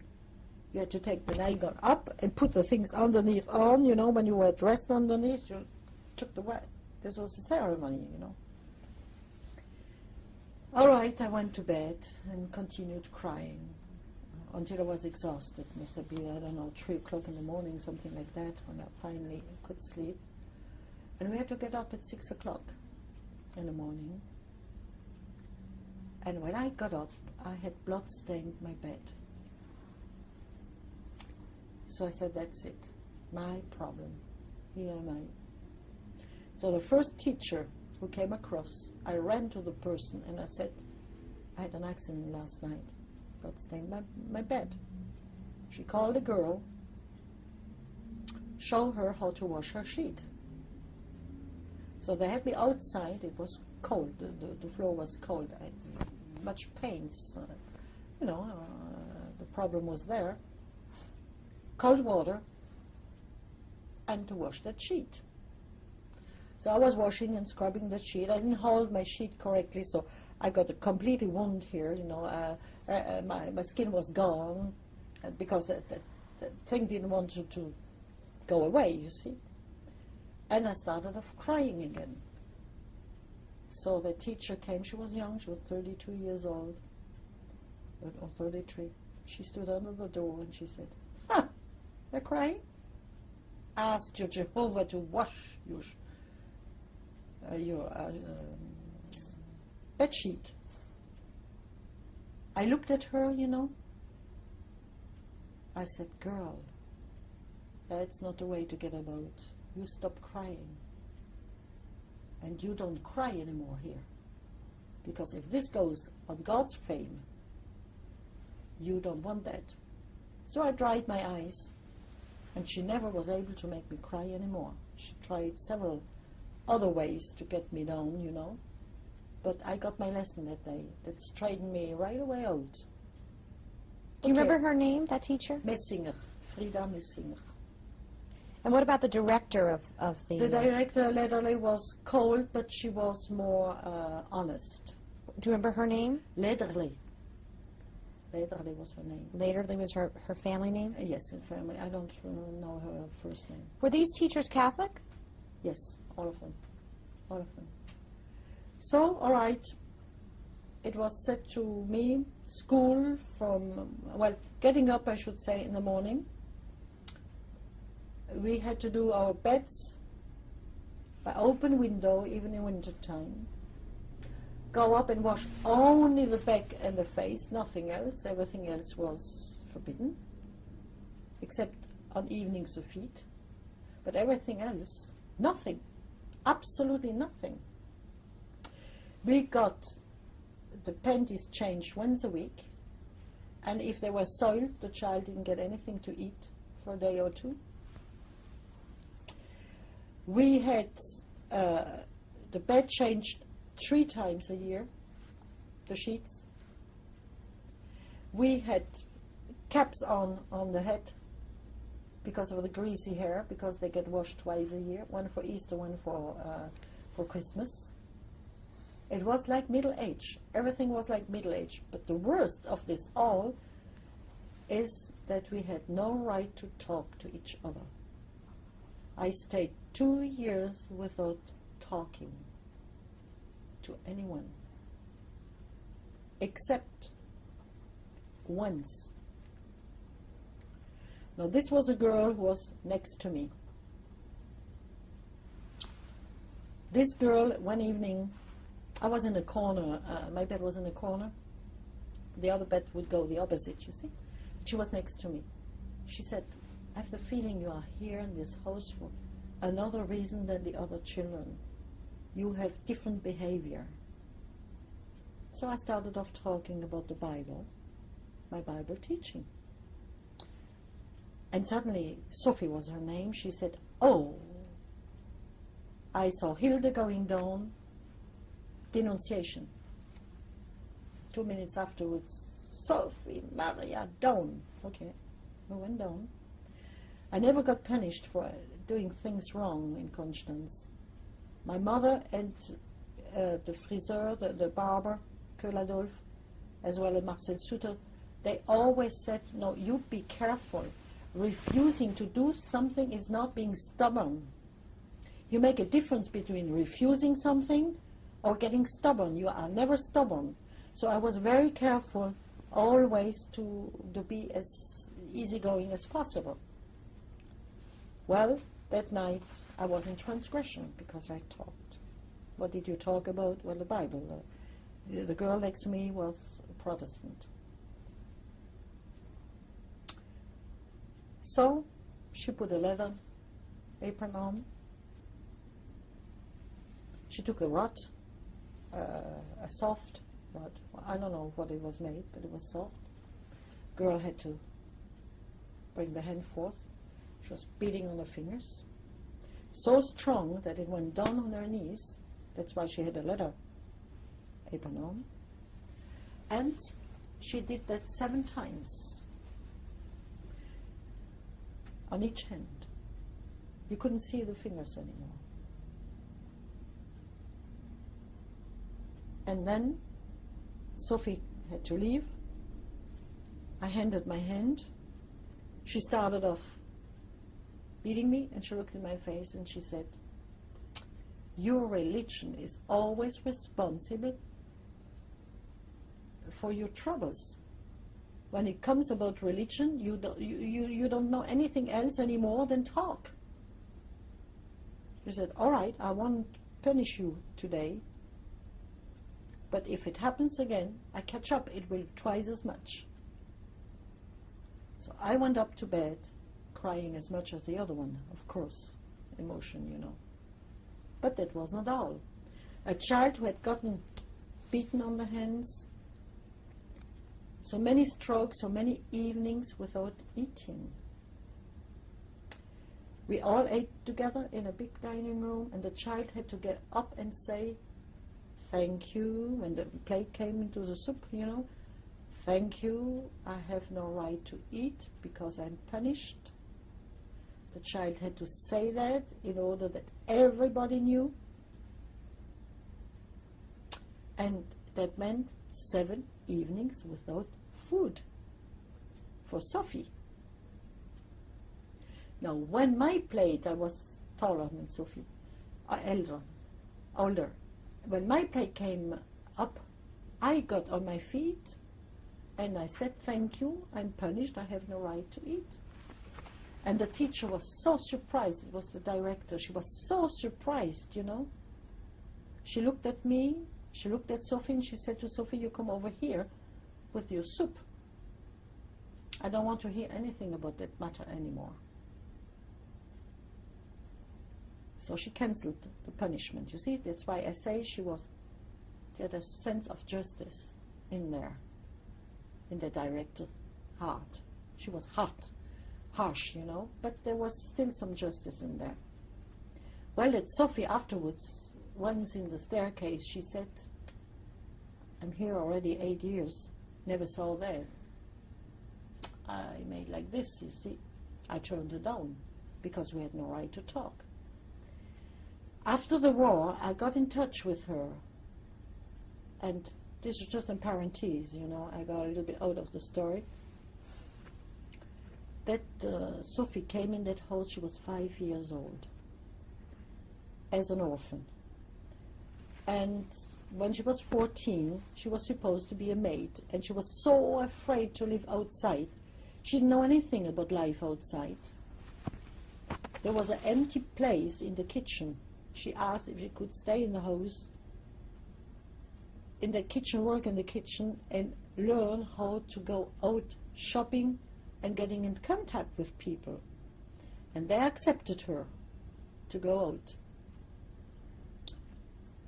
1 week, she had to bring papers to the doctor who came in the house to check on the children.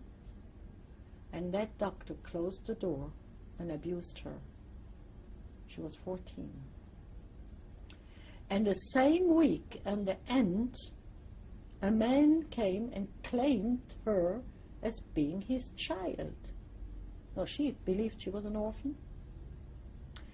And the true story is that German man was an officer at the German border, custom officer. His wife was Jewish. She gave birth to Sophie and died while giving birth. And that man took that child and went to the police and said, I don't want to raise her because she has Jewish blood. And they looked at her like an animal, and they said, oh, well, let's give her a chance because she has blonde hair. Just dark eyes, but she has blonde hair. You may give her a chance and raise her. And there she got to know all this, the sexual abuse, and her father coming back. And she got sick on diabetes, and shortly thereafter died on it because of the emotional shock. Now, coming back... What was Sophie's last name? I don't know. How did you find out the final story about Sophie? Because I had a friend who was working on a railroad train, and could get a letter over, a contact letter to somebody who, by chance, knew her. She was married and had discovered the connection through Jehovah's Witnesses, She had started off studying, but she did not survive. I saw her twice after the war. What did you talk about with her? Sophie. Well, she's the one that told me the whole story. But Sophie, when did Sophie die? She must have died. I didn't get any answer anymore. Around 51, 52, something like that. But when I saw her last, she was already condemned. She was. The doctor said she wouldn't live very long. They didn't have the medicine they have now. They didn't know how to handle diabetes correctly. So it was hard. You couldn't go into Germany in those days. It was because I had a connection with that railroad man that I could get to it, Anyhow, coming back on Constance, there's the only one to whom I talked in 2 years, because we had no right to talk. Now, the letters of my mother... Did you know any of the children before you went there? No. All Germans. Most of them were children, according to what I could hear and see, who had been thieves or children of prostitutes, very... And then we get this sort of talk in school. The school teacher would say, you do not deserve to be raised. It is just because the German government is so, open and so good to you that it gives you a chance to come back to regular life. So at least I didn't have the Heil Hitler problem there, because this was an honor which was taken away from us. So this was good for me, you see. But they get the whitewashed constantly. Those children were talked down, You don't deserve all what the government is doing for you. You don't deserve the bread you eat. You don't deserve this. You don't deserve that, It was constantly put on those children. Was there any mention of Hitler and the Third Reich? Yes, there was. But in a sense, you don't deserve to come. You are not Aryans, You are dirty. We have to whitewash you first, You don't have the honor to do anything for Germany. And it was this kind of talk going on, which did not bother me. But I guess for children who have been Germans, to hear that they are nothing worth, that they don't deserve the bed they are lying in or the soup they are eating all their lives is not the way to raise a child, is it?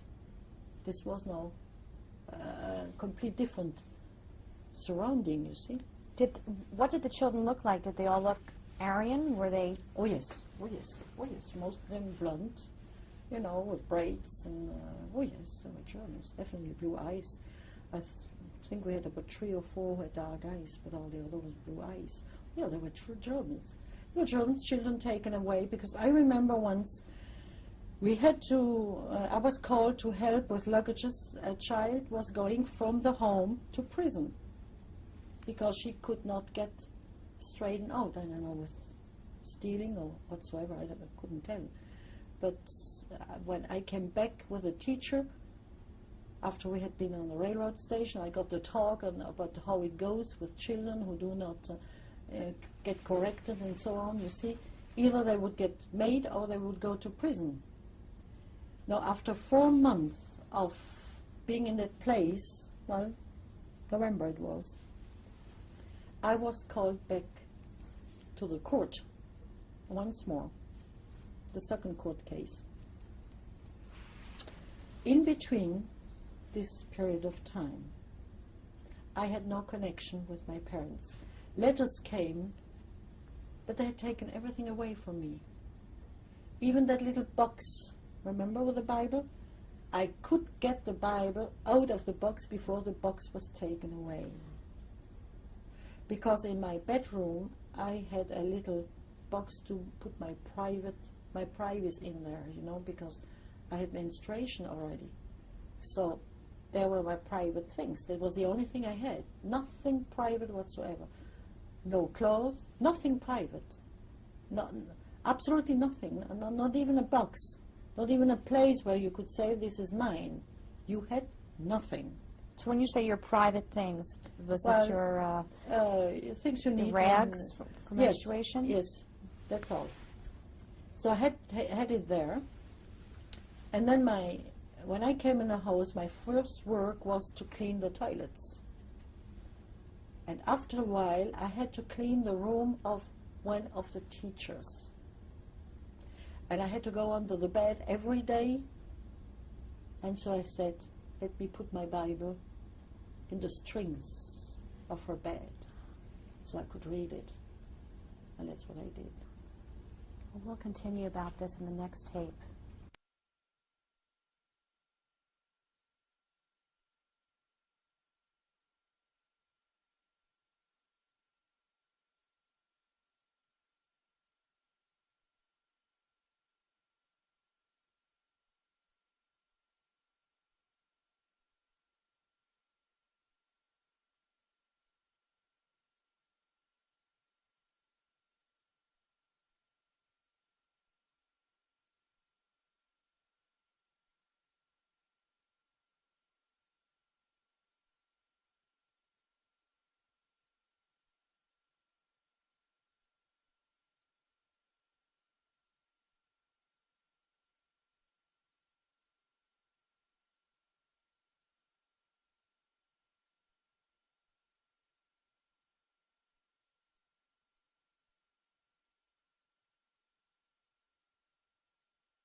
It was high, and I had to go under the bed every day to clean under there, lying on my belly. And I would have control, but the teacher who was in that room and would control me, she was a heavy type, and she had a hard time to go down her knees to see what I'm doing underneath.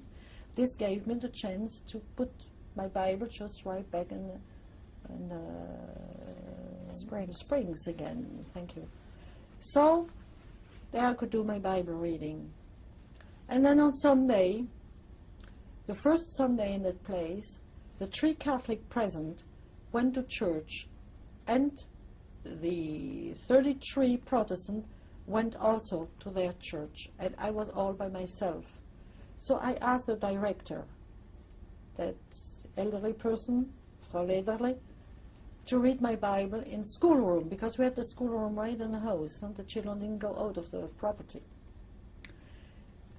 So, okay, I could read the Bible there on the first Sunday, but when the teacher came along, Messinger, who was 32 years old approximately, she said, "What's that kid doing over here?" And she said, "We do not want that. She has not to read her Bible. She goes to the kitchen and cooks for the whole house." So every Sunday morning, you saw Maria, because Simone was French, they couldn't call me Simone, they called me Maria.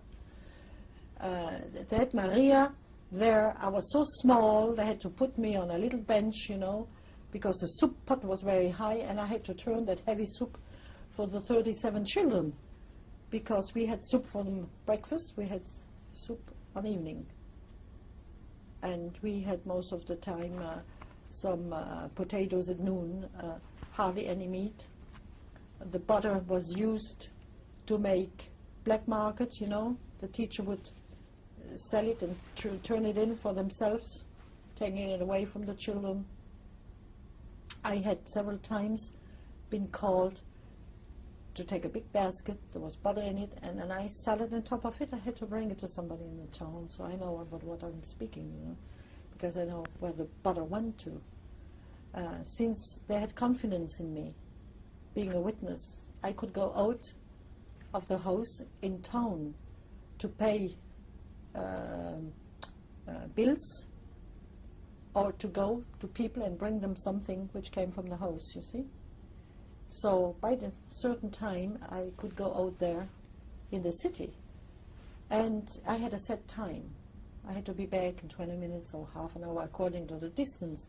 And what I would do is run like mad in order to stay in line somewhere and listen what people were talking about the political situation of Germany. If they didn't talk about it, I ran to another place and tried to get the news to know where the allies were, how it went on Russia, just to grasp some news, you know, to find out if there is any possibility of soon being liberated. So, after having been there for, this was later, this was in 44 what I'm talking. When were you first allowed to go out of the house? Well, it must have been about 5 or 6 months after I have arrived to the place, you know. Was that your first thought to when you first went out of the house, to go in? No, not right away. No, it wasn't my need right away. This was a little bit later, because in 43 they still were strong, and they wouldn't talk about, you know, the Germans were still sure to win the war, so you didn't get anything in those days. It was a little bit later. But coming back to the house, which was well known, that house was orphan home in the beginning, and under the Nazi time it turned over to become a re-educational home, but the way it was handled was the same. That is, that every week another bakery would bake the bread for the house, or the grocery. They had turns in the city, and that's why every week they had bills to pay in the different places. And we were well known because we were barefooted with our special dress on and the braids. So we were very well known in the city whenever a child would go out to pay a bill, you see. In the time I was there, we only were 2 children to go out to pay bills, because they didn't trust the other ones. That's how I could feel that the other ones had serious problem with honesty, because they never could go out with bills. Who was the other person? Well, the other children. We were 7 children between 7 and 14. From those 7, only 3 were between 12 and 14. And we did all the wash, the mending, the sewing, the cooking, the gardening, for all 37 children. No men. And I had been in a place for 2 months when a girl of 5 years old came in, maybe an orphan, I don't know. I had to take care of her. I had to go up nights because that child was still having her bed wet every day, so I had to wash her bed. So I had to go up at night to get that girl to the toilet, you know. I was punished by it. I mean, I had to work. When she did wrong, I had to raise her. So I had this responsibility on top of all the work. Now in the afternoon, Monday and Tuesday will be with the wash and the mending, and then the gardening and so on. And in winter time, we went sawing wood, trees, big trees. I was sawing trees large like that with another girl, you know, all day. But I loved to work. So it did not do me any harm because I had learned to work.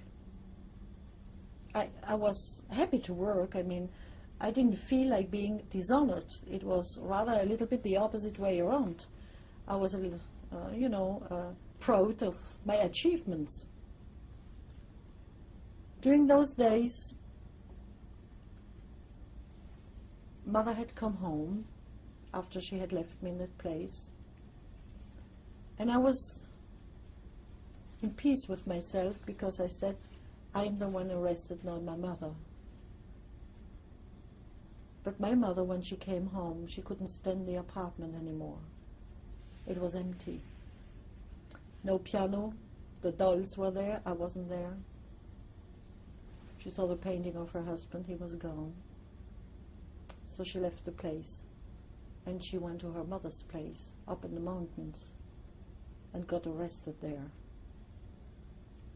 She got arrested because some people in the street said, what is she still doing in freedom? Why is she not arrested? So the police came up to my grandma. The dog was barking. Mother looked down the mountain, and when she saw who was coming up, she said, it's for me. She went toward the man. He had arrested. And he said to her, which way do you want to go? The way I came from, or through the woods? The woods was shorter. She said, through the woods. So she went through the woods. She went down. The man took a longer time. He was an Alsatian. He was all surprised to find her at the police station. He had given her a chance to go over the border. The border was not far away. It was only 3/4 of an hour climbing up the mountain. But my mother said, hi, my husband is in camp. My child is in a penitentiary home. They might kill both of them if I escape. So she went to the police. The police said, you have to go to the city again, to your own place where you live. So she went down to Mulhouse, to the police. It was a German man. He shook the hand of my mother, and he said, Mrs. Arnold, I have to tell you something. And he looked out the window. And on the other side of the road was a Catholic church with a house for the priest. He looked out and he said, do you know, when many dogs are hunting an animal in the forest, it doesn't have any chance to survive. He shook Mother's hand and said, I feel sorry, but I have to hand you over to the Gestapo. I cannot do anything for you. So she was put to the Gestapo, which did not bother with her, didn't ask her a question, put her right away to Schirmeck in the concentration camp. So when I got the news about her being in concentration camp, I realized that she would be strong enough to take it. How did you get the news? I got the news by the teacher themselves, who told me that she was arrested, you know. They were happy to, especially that Messinger. She was always the one that wanted to crush me down, so she said, your mother has been arrested. But somehow I was in peace with myself, because I had been arrested a few months before her, and I could feel that things went fairly well for me. So I said, it's going to be the same way. I had the feeling, you know, when I was praying, I had the feeling I was just in my mother's arms. Just because my mother had the habit every evening to tell me a Bible story, or the ones called the so-called Old Testament, which is not so old. It's just a testament. It's not an Old Testament. And she went over, you know, and Moses and the Red Sea and Daniel and you know, all the prophets, what they went through. And she knew how to tell the story, you know. I just could feel everything, just like being there, you know. And this came back to my mind when I was praying. I just had the feeling she would just be right there.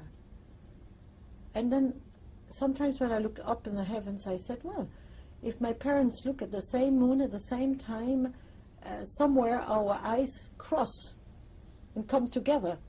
And it's the same feeling I had when I prayed. I said, my father is praying, my mother is praying, I'm praying here.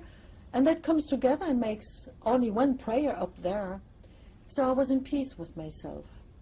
And the arrest of my mother wasn't as bad as I had expected to be, you know, 2 years before. Well, one day my aunt came, the sister of my mother, and she managed to see me in that same place where we had been in the beginning with Mother, just an hour talk together. And she somehow got the confidence of the teacher there, of the director. She said, all right, next time you come, Maria can go out with you. So she came a month later, and she took me out just an hour time and brought me exactly back home in the due time. Now, you might think it's very nice to have visits, but I can tell you it makes the departure hard. It was good for my spiritual setting, but for my emotional setting it was bad, because every time I went through that separation again, you know. But I wouldn't tell her. I kept that for myself. So she said, oh, you're on time, all right. Maria next time can make a longer trip. Come in the morning. So she came in the morning, and she said, where are we going to go? She said, why don't you go to Meersburg? Now, Meersburg, remember, is the place where I sang the song. I still wonder why she has sent us over there, you know, to get some emotion, I guess, I don't know. Anyhow, we went there. I took my aunt, we went to that vineyard where I had my last prayer with my mother. And there, what did we do? Study the Watchtower, the one which was on the ban. She had brought them along. And we made Bible study the whole morning, and noon I ate a lots of cookies which she had done, and things like that, you know. In the afternoon we studied again another part of Bible prophecies. And we were supposed to take the boat at 5 o'clock. And at 4 o'clock, I said to my aunt, I said, if they ask me what I have done with my day, what am I going to tell?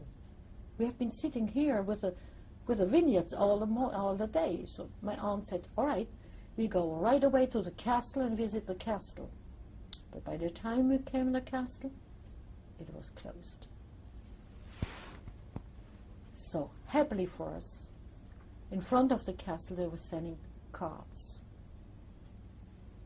And my aunt bought 12 cards from the inside of the castle. And I studied those cards on the boat very thoroughly. She took the cards along. On Monday morning the teacher said, you give me a report of what you have done yesterday. And I went on giving all details about the castle, which I've never visited, only through the cards. All the details, pages. Since I couldn't talk, I loved to write, you know. And when my aunt came back, the teacher said, well, Maria loves Germany. She loves German art. She has the feeling of the German Aryan history. So take her to another castle. So she did take me to another castle, and we did the same thing over. Getting pictures while studying the Watchtower the whole day. So that's why I told you, spiritually, it did me some good to go on Bible reading and discussion with her. But when it came to departure, it took me almost a whole week to get again, even my emotion, not the ups and downs which I had after her departure.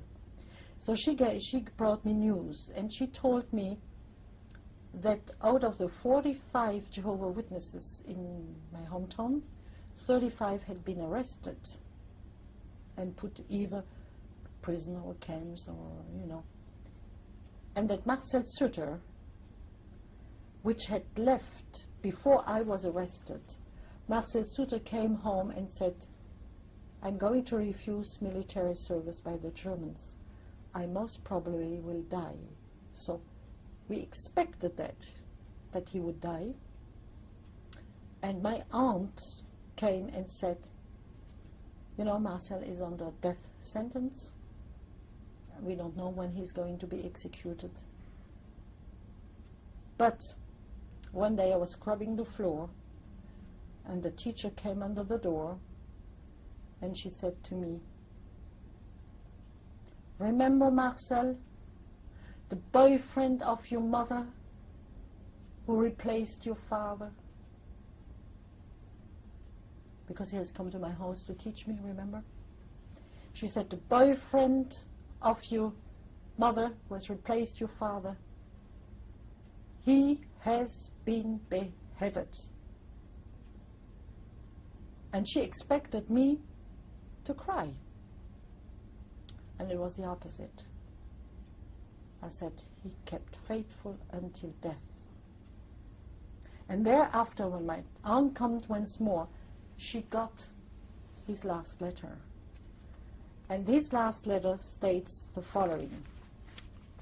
It says here, my dearly beloved parents and sisters, with an S, well, he only had one sister. So he was thinking on my mother and myself. When you receive this letter, I will no longer be alive. Only a few hours separate me from my death. I ask you to be strong and courageous. Do not cry, for I have conquered. I have finished the course and kept the faith. May Jehovah God help me until the end. Only a short period of time separates us from the kingdom of our Lord Jesus Christ. Soon we will see each other again in a better world of peace and righteousness.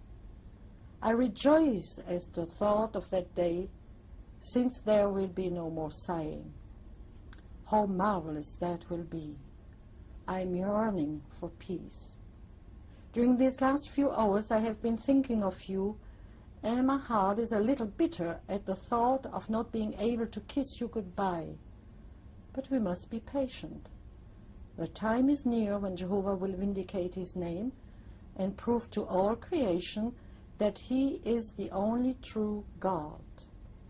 I now wish to dedicate my last few hours to him, so I will close this letter and say goodbye until we meet again soon.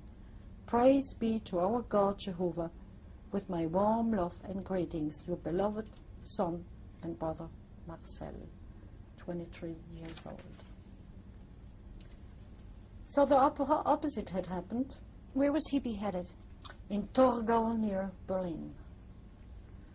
And this strengthened my faith. But it was also the last time I saw my aunt, the last time I got news from my mother and from my father, because they could not write to me. From camp to camp you cannot write. It's your Aunt Eugenie. Eugenie is her name. What is her family name? Walter.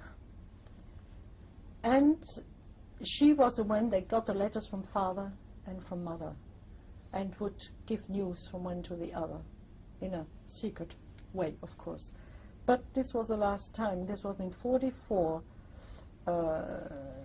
Last time she came was in 44. Well, it was the cherry time. It must have been June, July, something like that.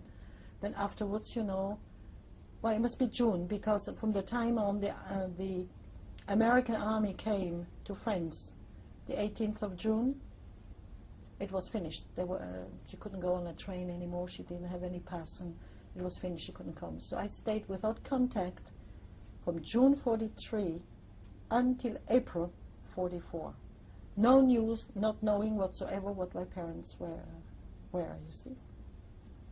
And it was also during that time that hard work of wood cutting and all that stuff came into action, you know. Well, in 44, lots of bombing went on, so I was trained as a nurse in case of problems. And one day in 44, I was in the cellar. It was a time when we had to go up nights out of bed and dress and go down to the cellar because of the bombers, you know, and then go up in bed again and then get up again, sometimes 2 times, 3 times a night, you know, because they came over Switzerland, and Constance is on the border, so they flew over our heads over to Munich and so on, you see. And one day we were there, the morning, in the underground, in a sort of a cellar. And I don't know, I had the feeling to go up. I was never disobedient, but it's just such a push, you know, to go up. I went up, all with my attire of first aid, you know, and there came the teacher, the one who hated me so much. The one, just to let you know how she was toward me. One Sunday she came along and she said, I have some stockings, new ones, which should be fortified. You had to make some work underneath that they hold longer, you know. And I said, all right, I will do a pair. When I was finished, she gave me a wonderful apple, big one, for the work. She said, but you have eaten today. I put the apple here on the shelf. You'll get it later on. And she gave me the apple when it was rotten, completely rotten. But this is the way of things that went on between her and me, you see. So when I saw her with her gray hair, eyes, foggy eyes, you know, I got scared. She stood there, me too. You know, we looked at each other almost like 2 dogs who don't know what the other one is going to do, you see. And she said, Maria, your mother is here. And she opened the door. And there was sitting on a table a woman I did not recognize. Thin, worn out, who didn't go up, who did not greet, just looked at me. She had had an accident on the road. She had a crushed face with several kinds of colors on the face, you know, because they had nothing to clean up the wounds. So she had black and red and all kinds of, and green, you know how it is when you get hurt. Now, I was trained by the place, whenever we were presented in front of a lady, just to bend over like that, go out, get our sewing, our knitting, our embroidery, and spread it on the table so the person may see what kind of work you do. So I went out, I got everything, I put it on the table, and I stood there stiff like that. My mother was on the other side. She looked at it, she didn't say a word. I didn't say a word. Then she turned around and she said to the teacher, can I take her with me? She said, no. She's here with a court case. I cannot let her go. I need the papers. She said, can I go and get the papers for her? Oh, she said, you may try in the court case, you know. She said, Maria knows where it is because she has been in front of the court, you know, for my second judgment. The one I mentioned before. The one when they said they wanted to see how I was after 5 months of, being in a house. And that occasion, which I did not tell you a while ago, they made the same talk. You could choose peace, go on with Germany or choose a concentration camp. This time it was concentration camp, you see. Were you ever asked to sign? Yeah, that's it. The renunciation of your faith? So he said, here on the table, he had the thing on the table, he said, no. First of all, he said, you can sign your renunciation. I said, I won't. He said, all right, if you don't want to sign this one here, you sign this one on another table. And I don't know why I did that, but I did it. I saw the paper, I took the paper, and went with my paper on the other table. And that man screamed at me and said, that impossible person, those people are really corrupted to the extreme. Why do you do that? I had no time to read what was underneath, but it was not the same document. So I figured out later on that the other one must have been the renunciation, just to have my father worked on and my parents, to show them, you see, she has renounced. There is no reason why he was so nice to me until I took the paper away from the table to sign it on the other table, and I just could see the rest was not the same setting, you know. And he really got mad. You see, you only deserve concentration camp. You don't deserve anything else, you know. When was that? When was 43, November 43. That was 6 months after you started. That's right. And when was there ever another time where you were put in judgment to sign the renunciation? No, only this time. So the day Mother came, they said, Simone knows the place. She has been there. You go. Take Maria along. Okay. So we walked down to the court case. We didn't speak. She didn't speak. I didn't speak, you know. We came to the court case, and when we came there, the judges were gone. Everyone was fleeing in front of the army. So Mother started off asking for my freedom. And when I saw this lady fighting to get me out of the place, I realized it was my mother. And I started off crying and crying and crying and crying. All the tears I had been holding back for 2 years, they just were flooding out. We'll continue this in the next.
You did not know, or did you know that was your mother when you first saw her? I couldn't answer that question because, when you have been in solitary confinement, as she had been once 3 months in solitary confinement, because when she came to camp, she was mending a bed cover. And it wasn't finished when they took the bed cover away and they gave her a military cloth. She said, no, I won't work for the army. So they put her in solitary confinement. And the chief commander, Book was his name, came and said, you won't get anything to eat and to drink until that jacket is mended. And Mother told him, well, if you never have been stepping over a dead body of a woman, I will be the first one. I will not do it. The following day, he came back. Nothing was done. She hadn't eaten and drank anything. He said, you stupid woman. This jacket, once it's mended, it's going to be used for prisoners. Mother said, could have told me that before. I don't refuse to work for prisoners. Okay. The following day, the jacket was folded together on the floor, and Book came in and he was all happy because here he had her do the work. And he opened the jacket and he turned mad because Mother had taken everything away which made out of the jacket a military jacket, you know. The signs, the badges, and everything else. So I said, what have you done? She said, well, you told me it's for prisoners. Do you give military clothes to your prisoner? You won't. So he left her in the solitary confinement for 3 months. Then she came out, and she had smuggled a Bible into the camp. Now, how did she do that? From the day on, the Gestapo said, we will arrest you.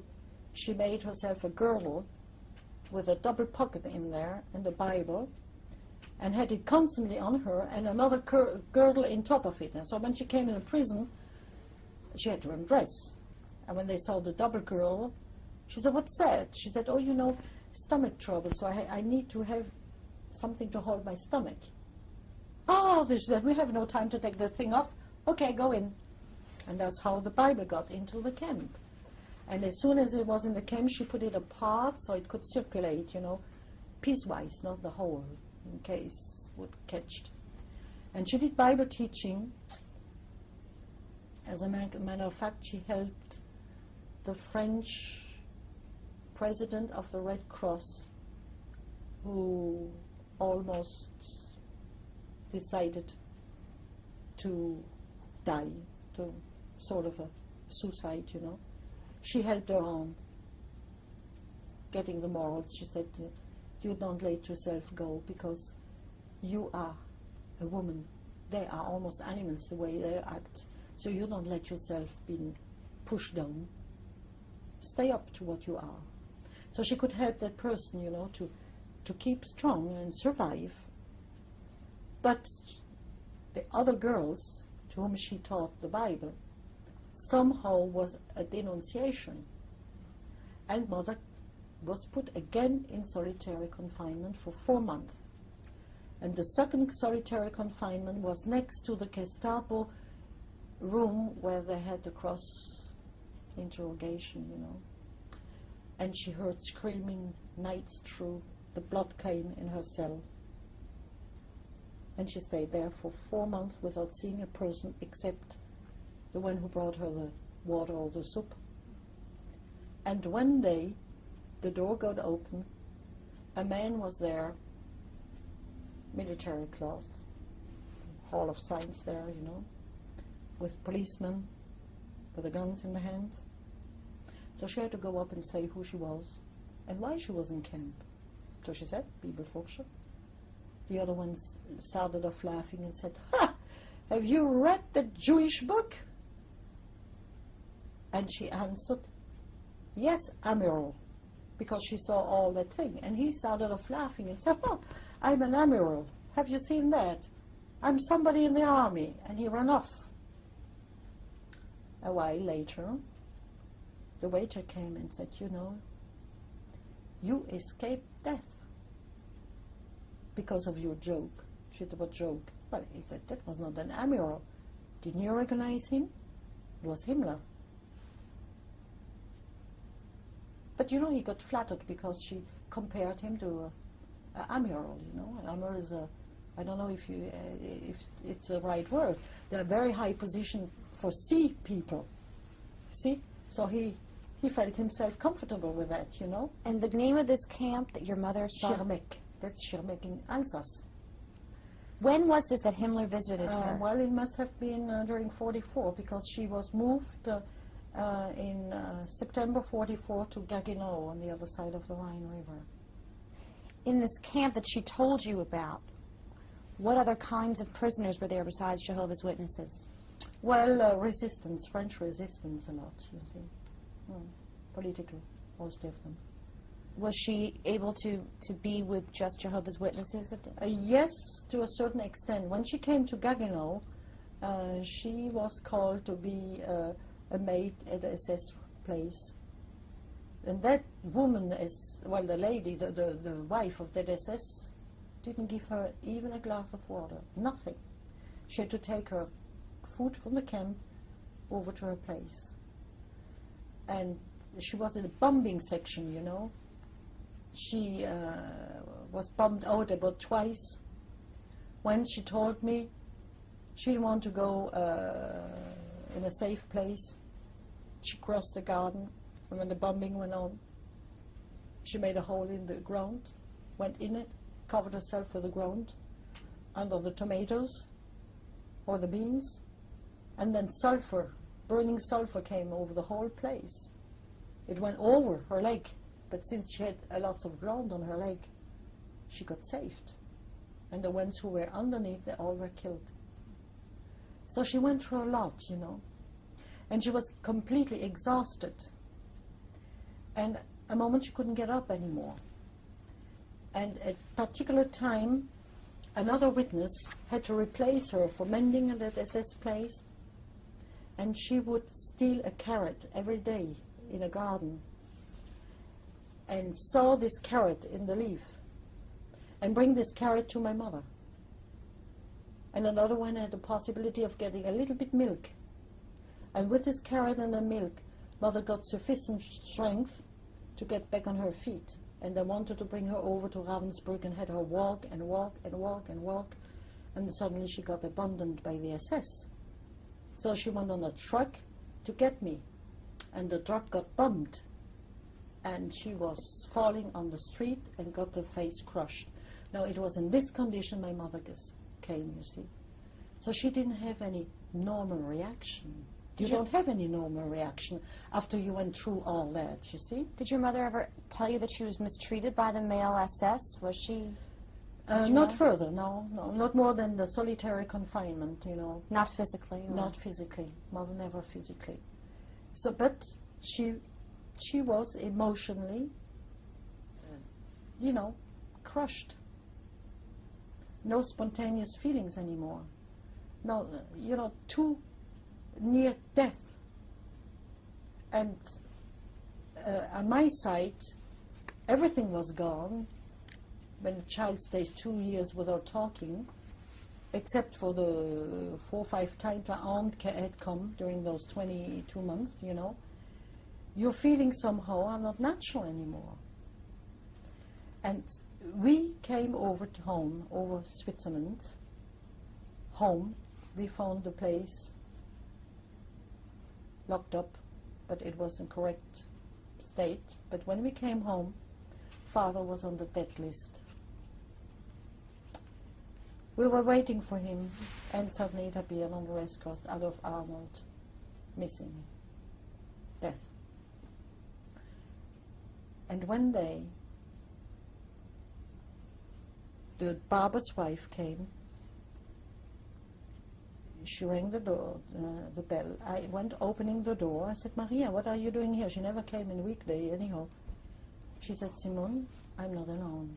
Your father is here. And my father he couldn't make hardly the second floor. He was standing in between, trying to get his strength, you know. Well, I was 11 when he was gone. No, I was almost 15 when he came back. He didn't recognize me.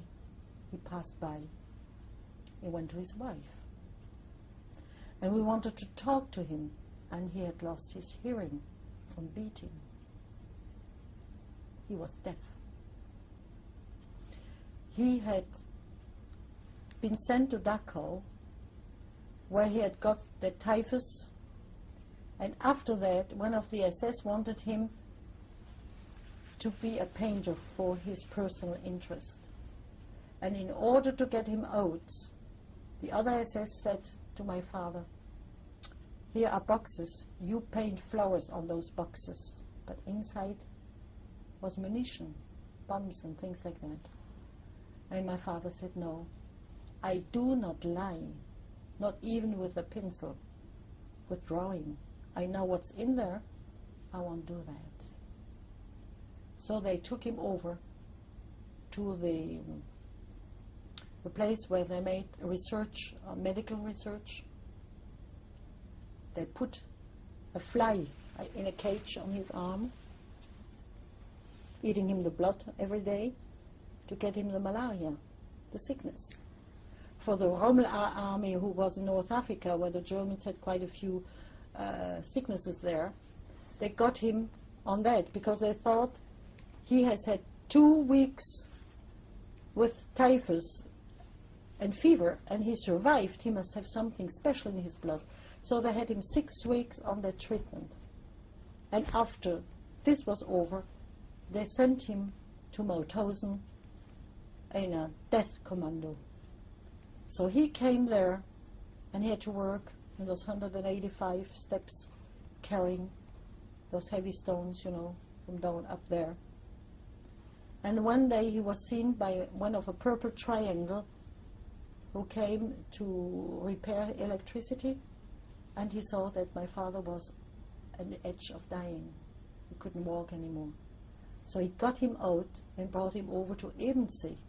Now, Ebensee was worse than Mauthausen, but he had a place for him in the washing, where they washed. That man there, in hot water, the whole day going around, and it was a dog that was driving them. And one day my father got a commandment, he didn't hear it. He saw the dog coming, who was biting, always there, to kill persons. He just could escape. He was falling over on a step, and the SS put his foot on the step and the neck and crushed him the whole face. So that's why he had lost, definitely, his hearing. In Ebensee, it's a place where they had cannibalism. Father said he couldn't sleep anymore because people would eat themselves up, even still alive. It was an awful condition. The ration for eating, which was given in 43, was the same for 1 person in 43, for 4 persons in 44, and 7 persons in 45. Almost nothing left. They had no shoes. They were barefooted in cold weather. And if they did take something and put it around the feet, they could be hanged up because they were not wearing shoes. You had to wear shoes or nothing, but not put anything on your feet. Things absolutely demonized. So when he came home, he was a nervous wreck. It was like that. We had a hard time to talk, and we had a hard time to make a family again. Under those circumstances, it took us a hard time. But with our faith, we had a connection between us because we had the same feelings about our faith. And this brought us together again. But I can tell you, if this would not have happened, the family may have gotten apart. Because they have changed so much. The feelings had changed so much, We had a hard time to communicate. I remember one day we were standing on the street, all 3 of us, to cross the street. And after a while, my mother said, "What are we doing here? Let's cross the street." We were expecting someone to say, "Go, halt." We were expecting the orders for weeks and months. Expecting orders. Go back and buy something, go back and act something. This was all strange. This was all uncommon. It took us a very, very long time to come to full appreciation of freedom. The freedom was not only the freedom of the riots and you know, the camps and that sort of thing.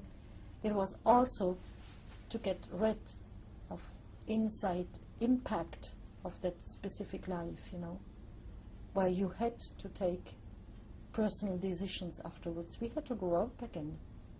And we did. We were a very happy family afterwards. I left my parents for missionary work when I was 20. I came home when I was 15. I stayed with them. I went to school, art school afterwards, and worked with my father 2 years, and then I left. I came to New York, and I left. And when my mother got her heart attack, I took my parents with me, and we stayed together with Max. Max was a wonderful husband. He was taking care of my parents wonderfully, you know, patiently. We lived all together in the same home for 17 years. Took care of my mother, and then of my aunt who got senile. I took care of 3 years of her. She just left 5 years ago. So we spent 23 years afterwards taking care of our elderly parents, but in a happy life condition. So I can say that my feelings is that this Bible foundation is a rock. As long as you stick to it, it is a rock. Talking about that for a moment, during your experience during the war, when you were talking with your parents afterwards, just at liberation, did you talk together about, were you able to observe the memorial? I did observe the memorial the first year I was there. I was able to count on a calendar the memorial, which is the same date as the Jewish memorial, of course. It is not with the Catholic Easter, has nothing to do, because Easter is always on a Sunday, while the memorial, the full moon, is not always on a Sunday. That moves around. It moves around the month and also the days of the week. So I had gotten the first year this possibility because I had a calendar, but the second year they had taken the calendar away. So, of course, the second year I didn't have possibility to have memorial. And my parents is the same thing. First year they had a contact with the outside. Afterwards I didn't even know which day they were in anymore. Father didn't know if it was May or April. They were anyhow in Ebensee. They had snow until May. What about with other Jehovah's Witnesses for your parents? Were they able to? Well, Father was alone in Ebensee. The only Jehovah's Witness? Yes. That he knew of? Yeah, no, there was also there was the electrician, which I mentioned before, but he traveled a lot. Was your father's uniform with the He didn't have it anymore. It was worn out, and he had just. So no one knew he was Jehovah's Witness? No. Toward the end, no. Excuse me. I think I have to drink a bit. And your mother, when she was in her camp situations, did she have to wear a purple triangle? In the beginning, yes, but afterwards were taken away. She had a regular old cloth, because the bombing went on. They had nothing anymore, you know. It was all in pieces. It was,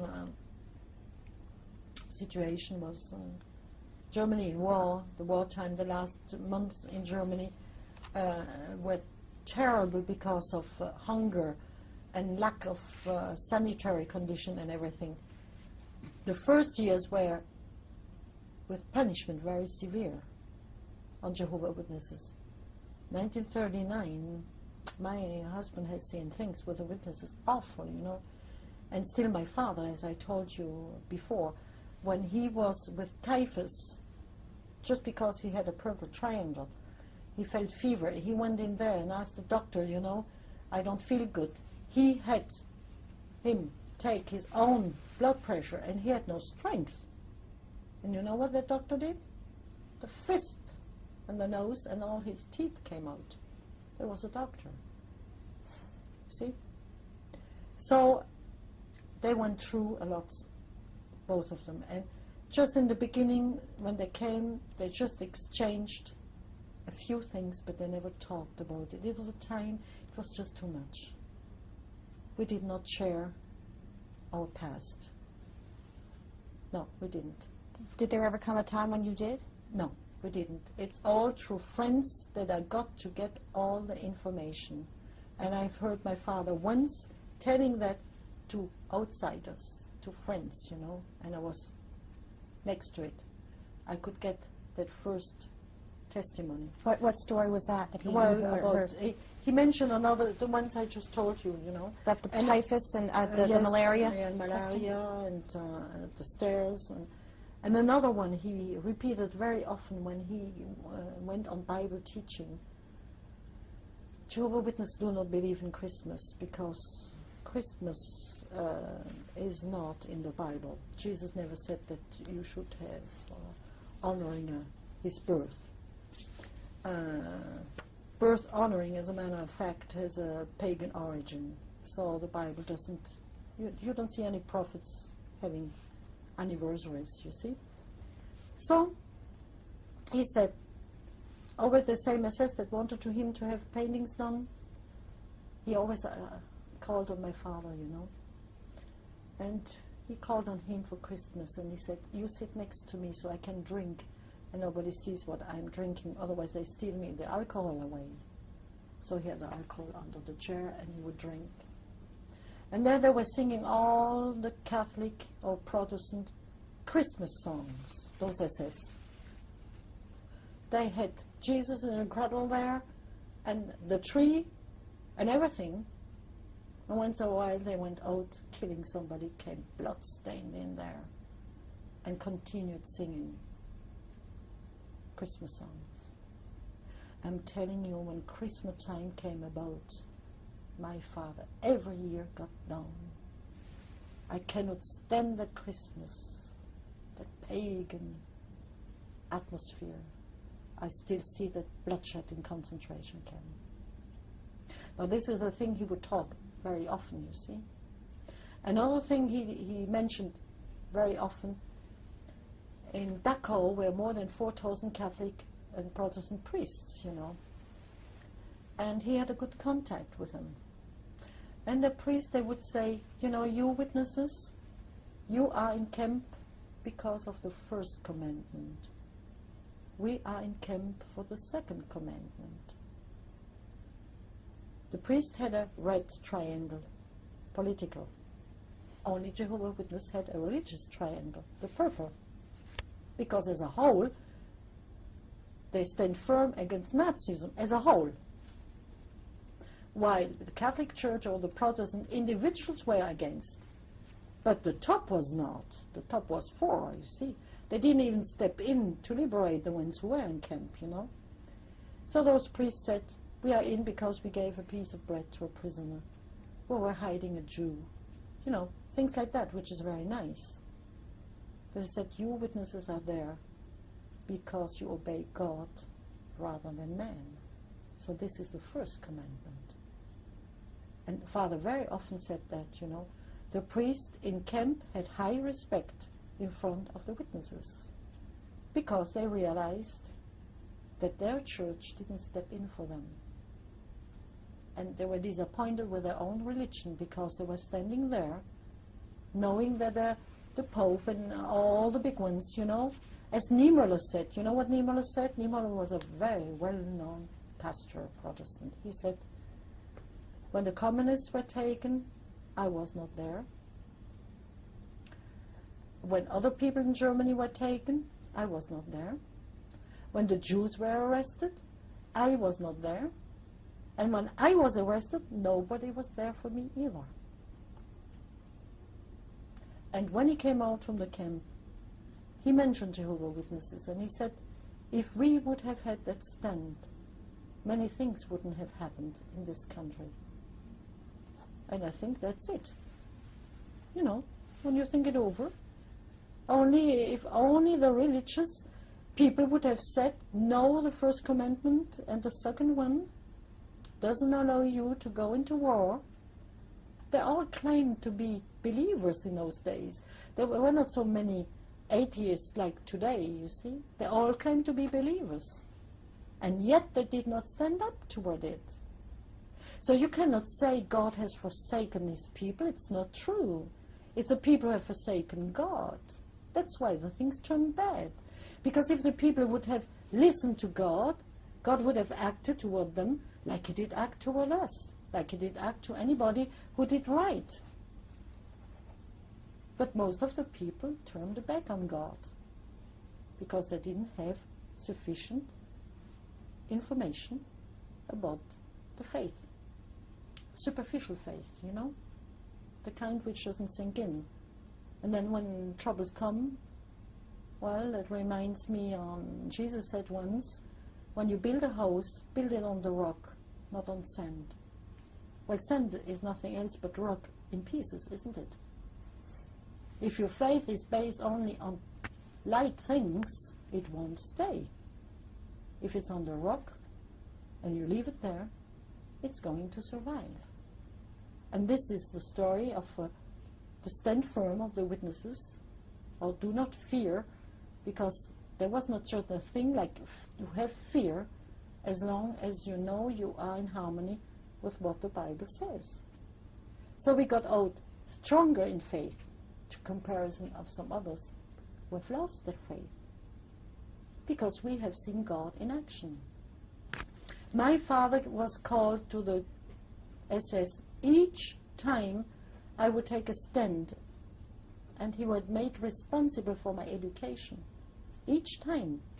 Whenever I went to, you know, the judge or the Gestapo or the arrest in Constance, he was called to the SS and he got a scolding or a beating because of me. I didn't know that, but he told us that afterwards. Your father told you? Yeah. But he said that made me happy because I knew you were standing firm. That gave me strength. I realized that Bible teaching is keeping you up, that you are not alone, you know. You have that strength in you. And I can tell that that's true. That strength which is different from stubbornness. It has nothing to do with stubbornness. It's just something that, well, it's well thought of. It's something we cherish, our Bible knowledge and the feeling we have toward God. This is something heartwarming, strengthening. And that's why we went, as well Max as myself, in the missionary work. Because we were happy people, happy childhood, and I don't feel bad about those days, you know. The days we passed was, like Mother said, a school for your adulthood life, and it has been. So, of course, we don't say that Hitler was a good thing. No, not at all. But the lesson we got out of it has strengthened our faith. Well, we'll continue on the next tape.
Clarify or verify the penitentiary center when you left Konstanz. It was the spring of 45, and your mother came to the camp. Mm-hmm. You didn't recognize her. And at what point did you finally realize it was her? Well, as I mentioned before, she tried to get those papers because I was in that place with a court case. And when she arrived at the place, the judges were all gone, and of course a secretary could not do legal papers. And she was fighting very hard. She tried to get their emotions and everything, and it didn't work. But when I heard my mother talking and fighting for my freedom, I found my mother back, you see. I got her temperament back, her love, and everything got back. But we did not have the papers. So when we came home, I had to stay in the home, and she had to go to a refugee camp. And that went on for a few days, but I could not recall how long. In daytime she would come to the house, but she had no right to see me. And afterwards I heard that she even stepped in to do some work in the house I was, to help them out.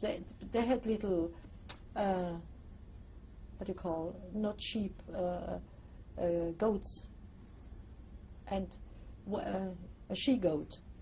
You say that, a she-goat? I think so, huh? Female goat. Well, and she had little babies, and she couldn't give birth, and my mother was helping that she-goat to give birth, to take the baby goat out of her. So she got some kind of respect. Now the problem was, Konstanz is on a piece of land between the lake, who departs in two parts in the north. You see? And it is on the end where the Rhine River goes out from the big sea into the lower sea. And they did not know if the Americans or the British or the French would come down this way.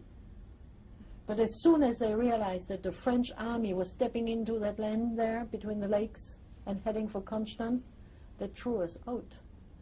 Because they said, she's the only French girl in the house, and we might get in trouble with the French army, so let her go over the border. So the Swiss were accepting in those days refugees. They had a refugee camp, you know. We passed that refugee camp, and when we came in there, we had to undress completely naked, like in a camp, you know. And for the first time in my life, I saw my mother naked, and on top of it, you know, thin. The skin of her tummy was hanging over the knees. You know, completely empty, dried out completely. This was my greatest shock, just right after the war, to see my mother in this condition, you know. So we had to go to cleaning and disinfection and so on, and our clothes had to go to disinfection, and then we got on a train and we were brought to the western border of Switzerland. So there was happiness to be with each other, but I mean, it wasn't the happiness you would have free of all emotions, because you still had in you, you know, the load of your own bodies, worn out, hungry, thirsty, used to be ordered around, getting orders. We just were not completely free. It took time. When we came home, the SS had closed the apartment because they wanted to have people from the Gestapo in our apartment. And the factory had closed it because it belonged to the factory. So we had the chance to find everything when we came home, which was not true for all deportees. Some of them have lost everything. But we haven't lost anything. Everything was just there, you know. As a matter of fact, our road was a place where they had 6 weeks fighting going on between the French and the Germans. And all the apartments were open. The windows, the doors, and everything open, so the police could go through. But since ours were closed, you know, by seals from the government, we didn't have lost anything. Everybody else had things stolen from this period of time, you know. So it turned up to our advantage. And when father came home, no, father is another story. When the American came to Ebensee, they had learned that some of the prisoners were supposed to be in a tunnel to be exploded. So they had to search for the prisoners in Ebensee. That's why it took so long. And when they found those prisoners, they couldn't walk anymore. And my father was among them. So they kept them in a place to nourish them with rice and milk to get them back to strength. And afterwards, my father had to make his own way back to France. He had no transport anymore.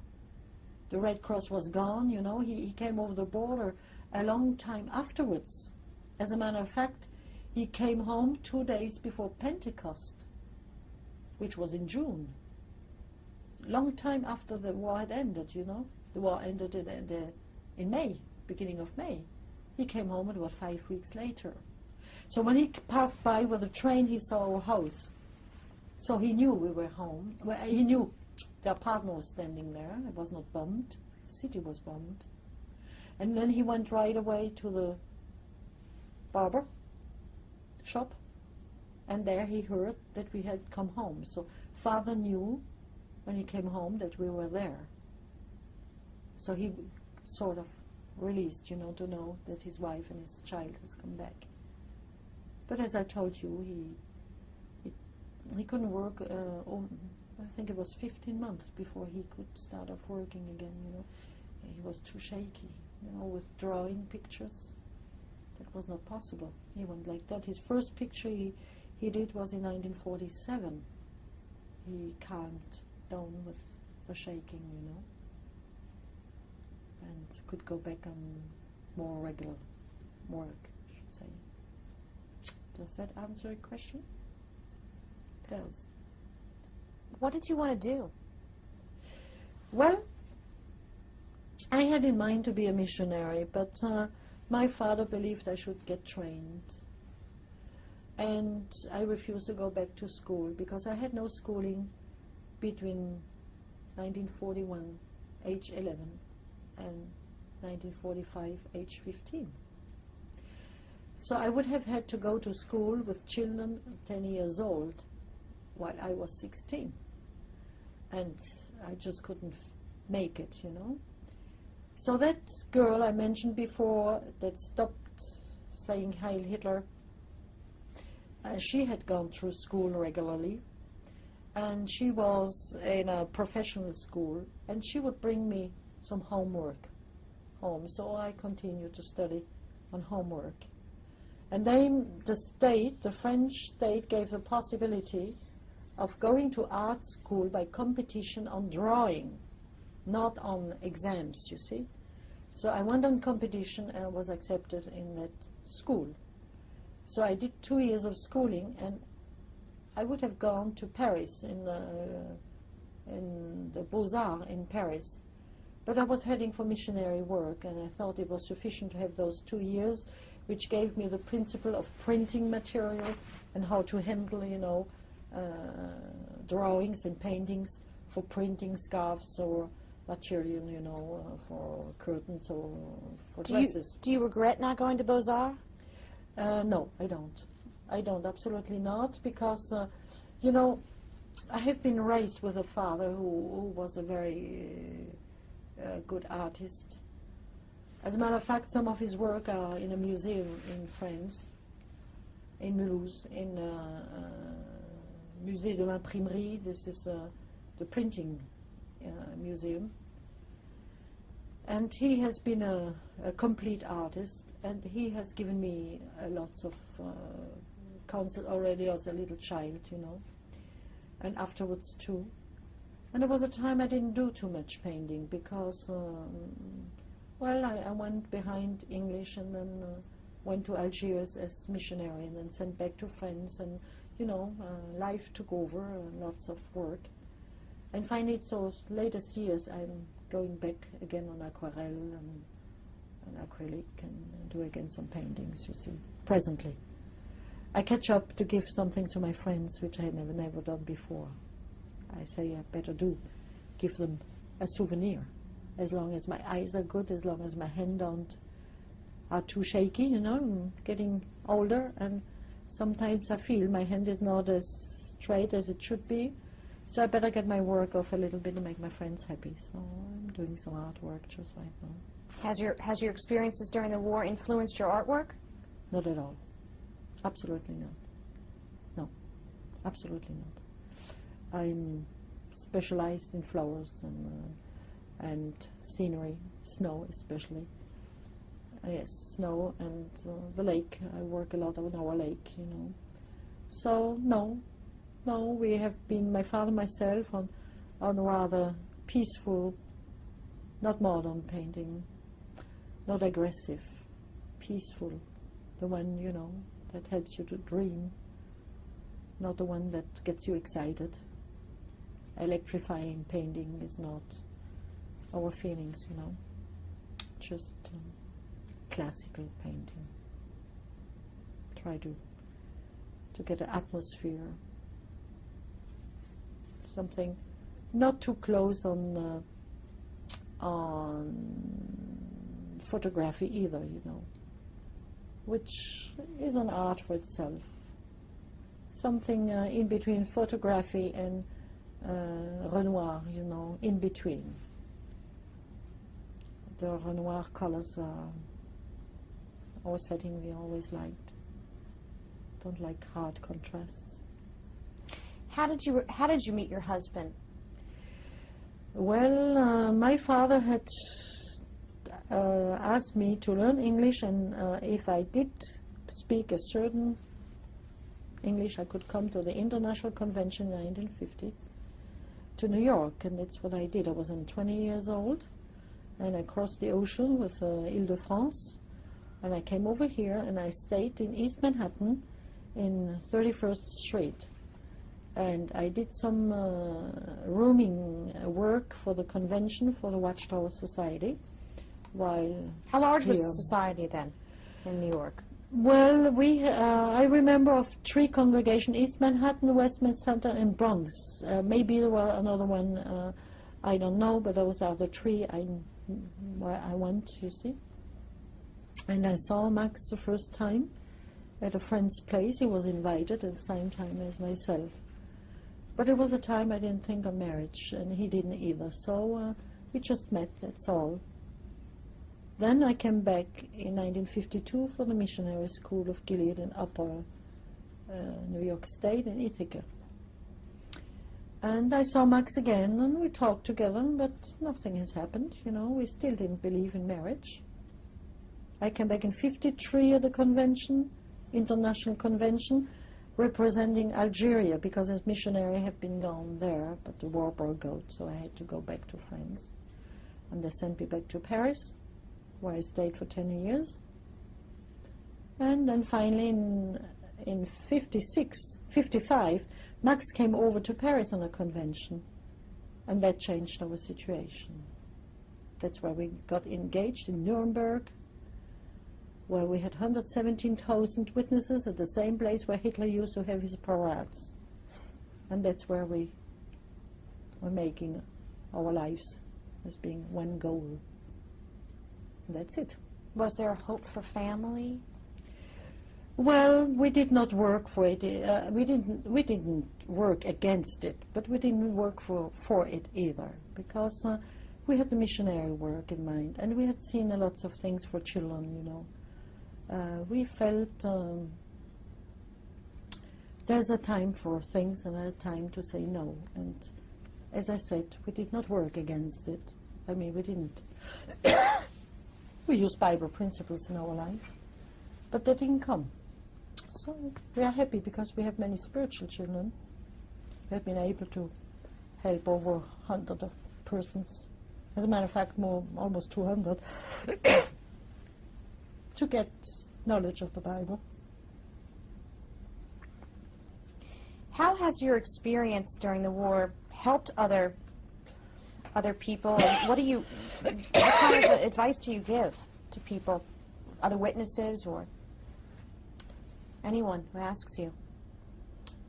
Well, I would say that it is not a matter of personal strength. I was a weak child, like any child, with ups and downs, like everyone. And I never felt as being a hero. I would like to get this out of sight, you know. I have the conviction when God sees in somebody a determination to keep up with Bible principles and put his life put the life into it, until death if necessary. It is God that gives the strength to do it. No, conscience comes in there, because conscience, a good conscience, makes you happy, as long as you have one, of course, because there are means and ways to kill a conscience of a person, you know. When a person goes on a certain program, it goes down, down, down, down, until it has no conscience anymore. But I'm speaking of a person who has a conscience and works on it and wants to be in peace with its own inside. This person will be happy if it succeeds in the determination to be in peace. So that's teaching my father would repeat. I was a very child. He always said, you don't do anything willingly which you would regret afterwards. If you are not sure about something, don't do it. Do it if you are sure, or stay away from it, because a bad conscience messes you up. And for sure, I'm happy about what has happened. You know, I don't feel sorry. I wouldn't like that anybody else would go through it. That's not the way, you know, to be a martyr. That's not the point at all. But to look back and see that, you know, you can say, well, if the same situation would come up, I would do the same thing, because that's what made me feel good in my conscience. This is what I would say. A person has to live up to what the conscience. Now, my conscience has been trained by the Bible. Somebody else's might be trained by something else. This is a personal and private question.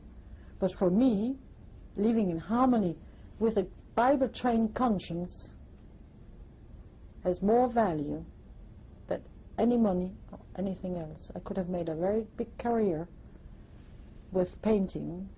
As a matter of fact, after 2 years, I was the only one taken out of school who had an offer to go working. A very brilliant career.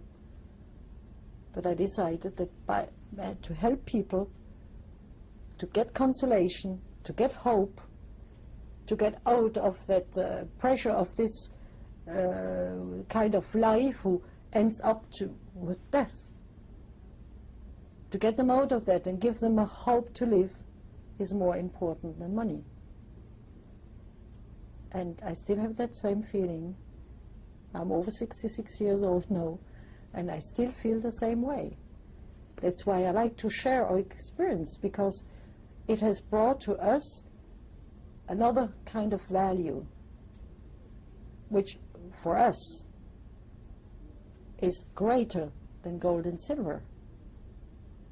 We don't push it on people. People can choose. We believe in freedom of choice.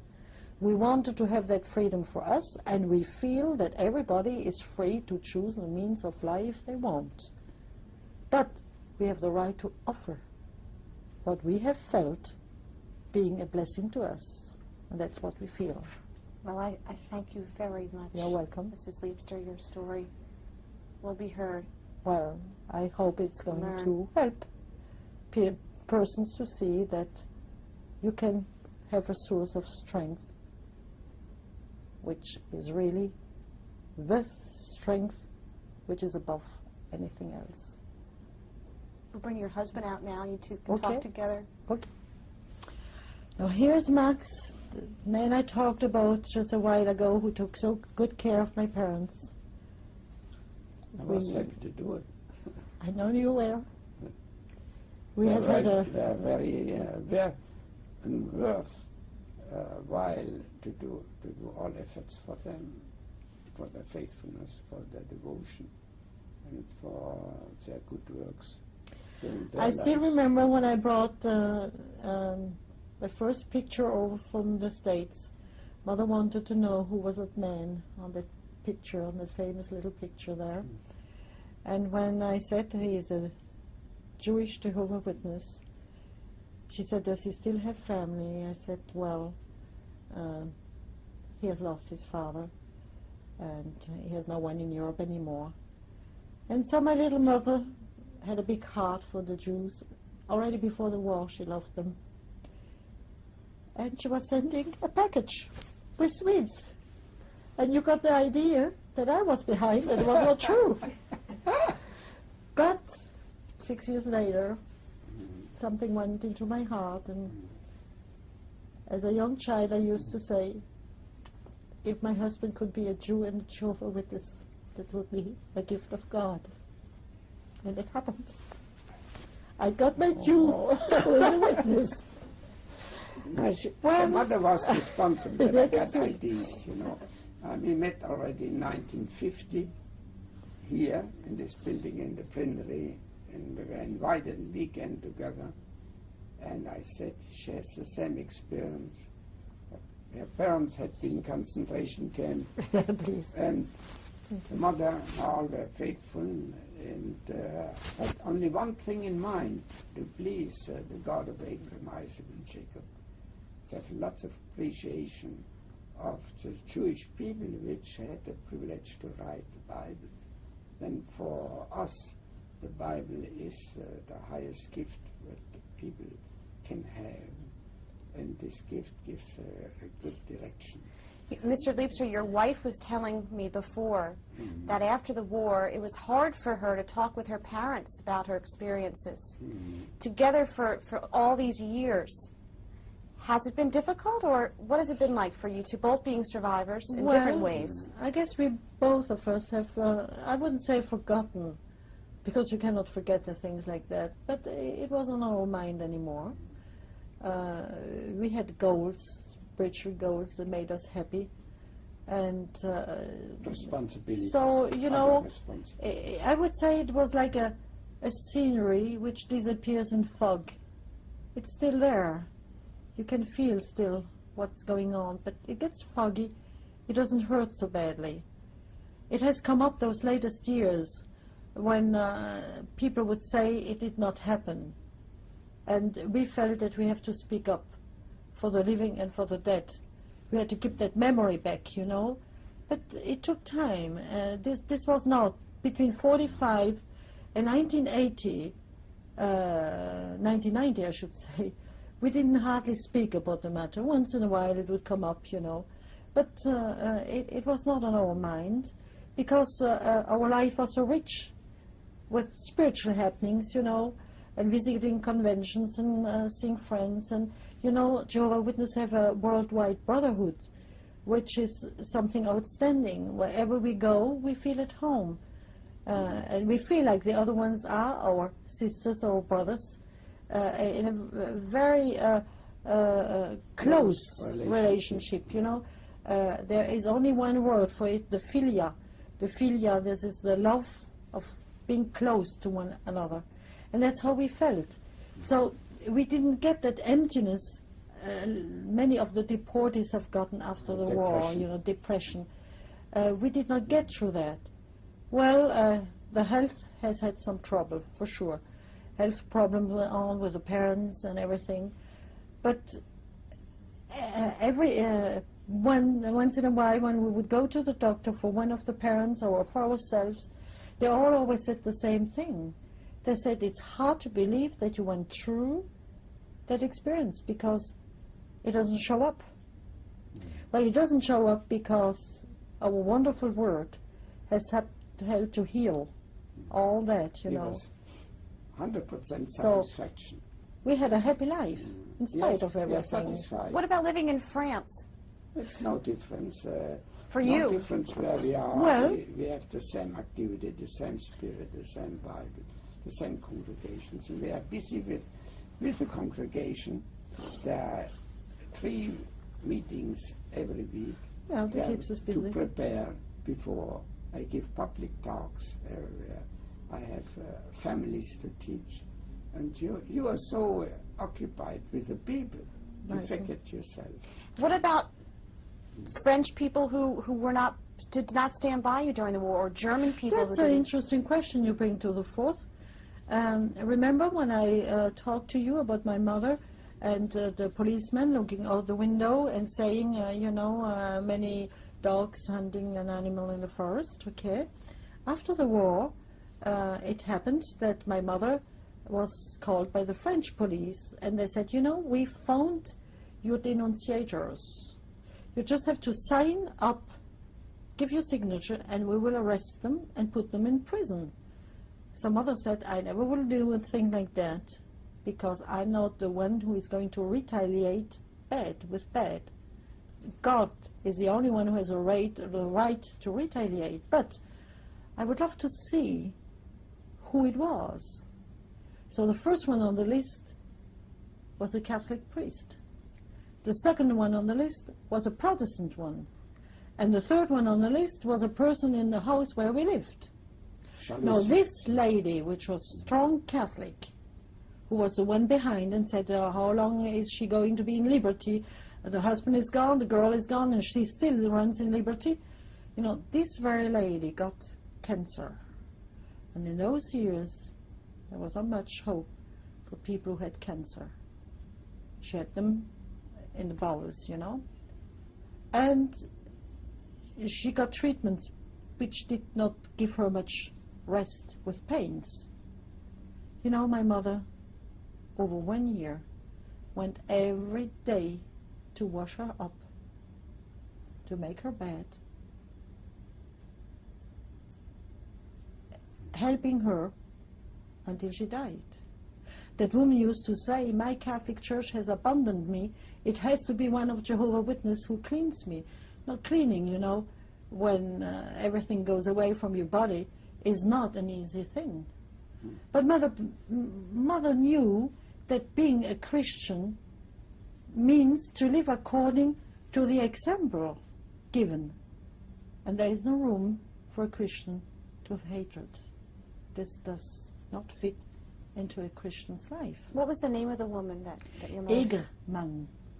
Egerman was the name of the woman. And her first name? I don't recall. No. The Bible says you shouldn't pay back bad for bad. And 7 times, 70 times you should forgive every day. And 490 times by day. And there is no problem, no dispute, and no difficulties. That's why we get along so well, you see. He forgives me 7 times, 70 times per day. I can make lots of mistakes. 490 times a day. Well, thank you both so much for coming on camera. Thank you. Thank you for coming on your wife's testimony, and thank you again, Madame Liebster, Monsieur Liebster, beaucoup.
This is Simone Arnold, before I was Liebster, of course. This was taken after the arrest of my father. My father was arrested 4 September 1941, and shortly afterwards I need to have an identification card to go to school. And so this was taken at that time, and it appeared on my identification card. That is why you see on the bottom there still the place where it has been fixed to the card. You see? Right in the bottom over there. And this was taken in Mulhouse? It was taken in Mulhouse, yes. 1940? In the winter 1941, 42. And the shirt you're wearing, you made yourself? Yes, that's my first knitting work I had done.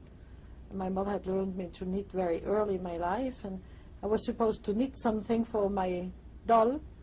And after I had made a little piece of it, I thought it was too much work to work for the doll. I have worked for myself.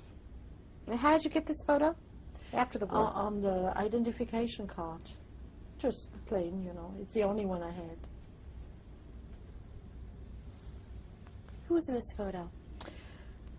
It is me again, Simone, and this was taken after the judgment by the court was made that I should go to a penitentiary home.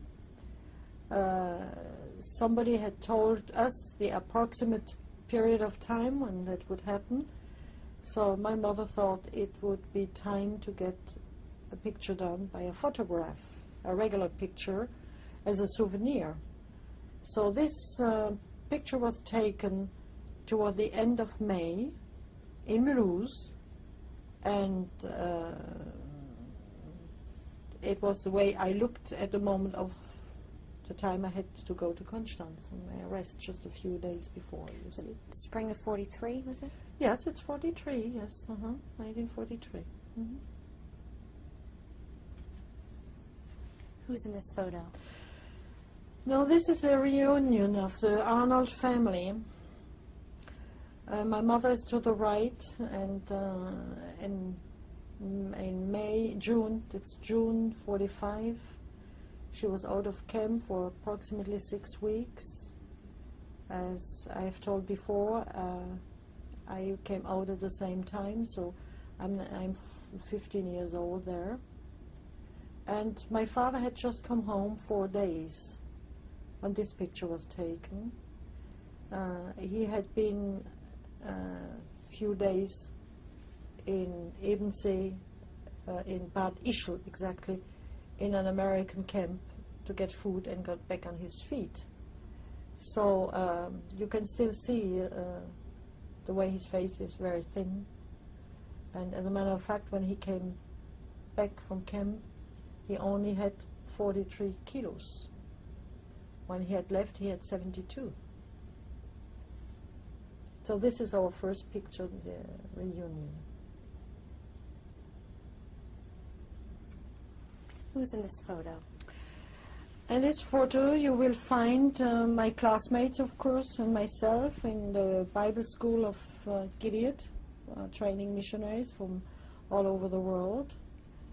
And I'm located in the 3rd row in the center with the brights on my head. This was just before our schooling term was over. I was then 22 years old. This is taken in Gilead, New York? Ithaca, yes, upper state New York, Ithaca, South Lansing, exactly. Mm-hmm. Who is in this photo? This is a group of Purple Triangle people. It was taken at the 50th anniversary of liberation in Paris. We had a souvenir meeting there. Those are people coming from Germany, Holland, Belgium, France, of course, and Austria, and Poland. And we had a meeting there, as it is said, memory of witnesses, mémoire de témoins. And if you have a close look on the picture, you will find Max in the 2nd row next to me in a wine red coat, because we are a member of the CEJAT. The CEJAT is the European Association of Former Deportees. There's this Cercle Européen des Témoins de Jéhovah Anciens Déportés, and we come together once in a while. We have publishing material and exhibitions going on in Europe, and we have been invited to Tampa with our exhibition, as well as to New Orleans. So we are very active with this group of survivors, because we believe that the memory of the witnesses has to keep alive.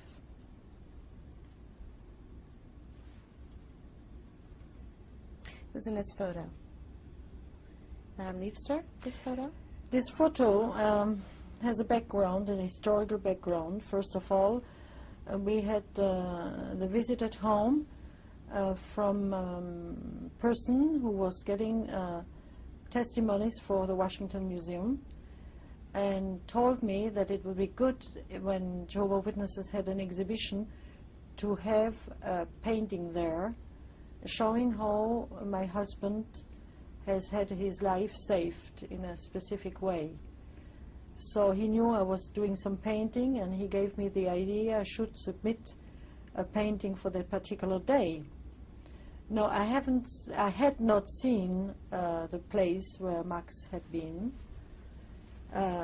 So it was only according to his sayings. I knew there was a wooden pile. We had a discussion on that wooden pile, and he thought it must have been wood that was used to get the tracks of the train. You know, that's why the wood over here is different from the reality, because that's the idea he had. He himself at that precise moment did not realize what kind of wood there would be, and he thought it may have been woods for the train tracks.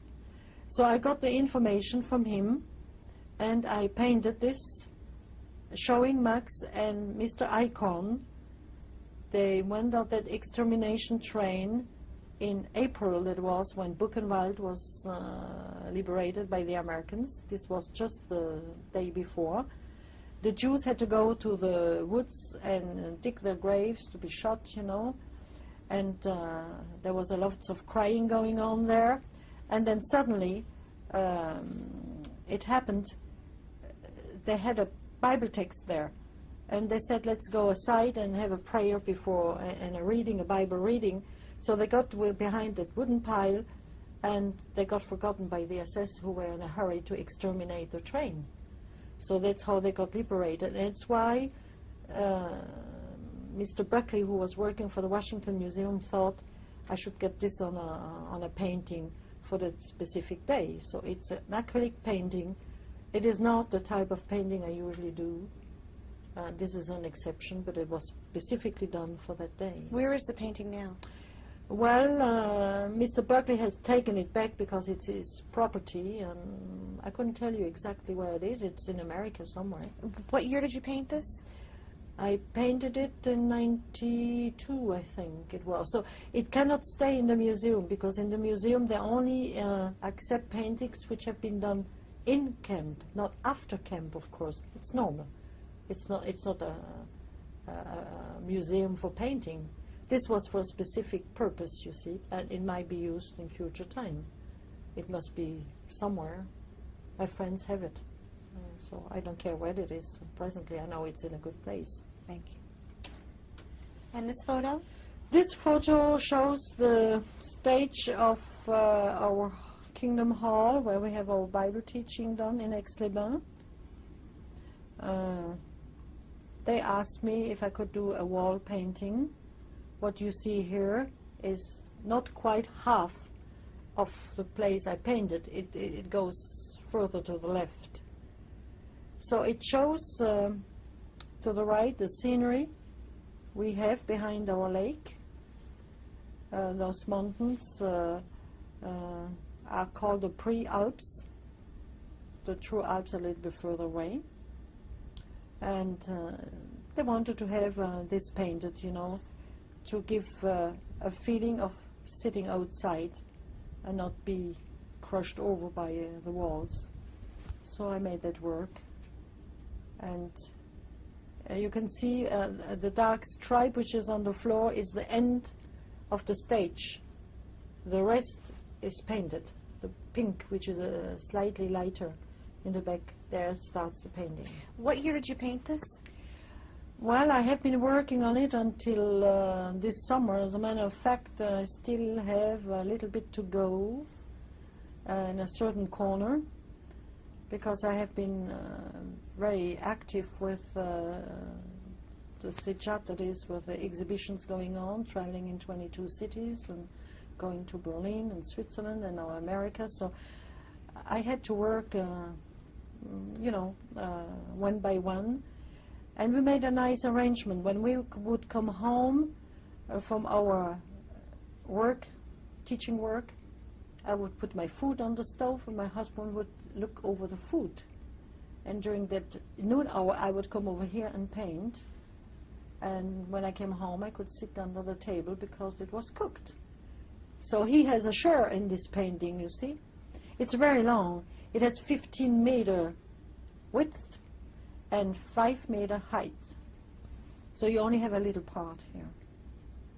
Yes, it's almost a man's work. I was on the ladder all the way up. And then we have windows in the ceiling on the top, you know, and I went up there. Our sky goes up there and goes out into the true sky. So it was quite a work, but I enjoyed it. Wonderful. Yeah, I enjoyed it. Mhm. Now this is the outside of the place. You have seen the painting inside, and you can see those mountains in the back. They look already more like the Alps, a little bit different from what you have seen on the painting, because the painting has the mountains before those, which are soft mountains, round mountains, while here you already get, you know, the steep of the rocks and everything. And I didn't want to bring this into the Kingdom Hall, because it is a wall that comes toward your face, and this is not a happy thing to look at, you know. I prefer the round valley, you know, the soft one, because it's more relaxing, it's tender, and you feel like, you know, being in the air, not closed in, while this kind of mountain closes you in, you know. Some people feel uncomfortable when they are tied in mountains. The other is much better. Is this kingdom, the Kingdom Hall you have here, the original site since when you first joined it? No, not at all. When we came in next, nobody was there, so we started off teaching, and then we first had a little room in a place given by the town people. Then finally we got a rental place, you know, and then we got on the decision to build, because on Passover Day we have more than 300 people coming in there, you see, so we needed a bigger place. When was this place open or constructed? Well, it must be 9 years ago now, and because this stage painting has been redone. We had a problem with heating system, and we had to redo the heating system, and so they changed also the inside. We used to have a curtain before, and they want to get rid of the curtain, and so they got on the painting, and that's why the painting has been done inside, you see. So this is a late work, last 2 years. But the outside is exactly the same like from the very beginning. Thank you very much, You're Mrs. welcome. Liebster.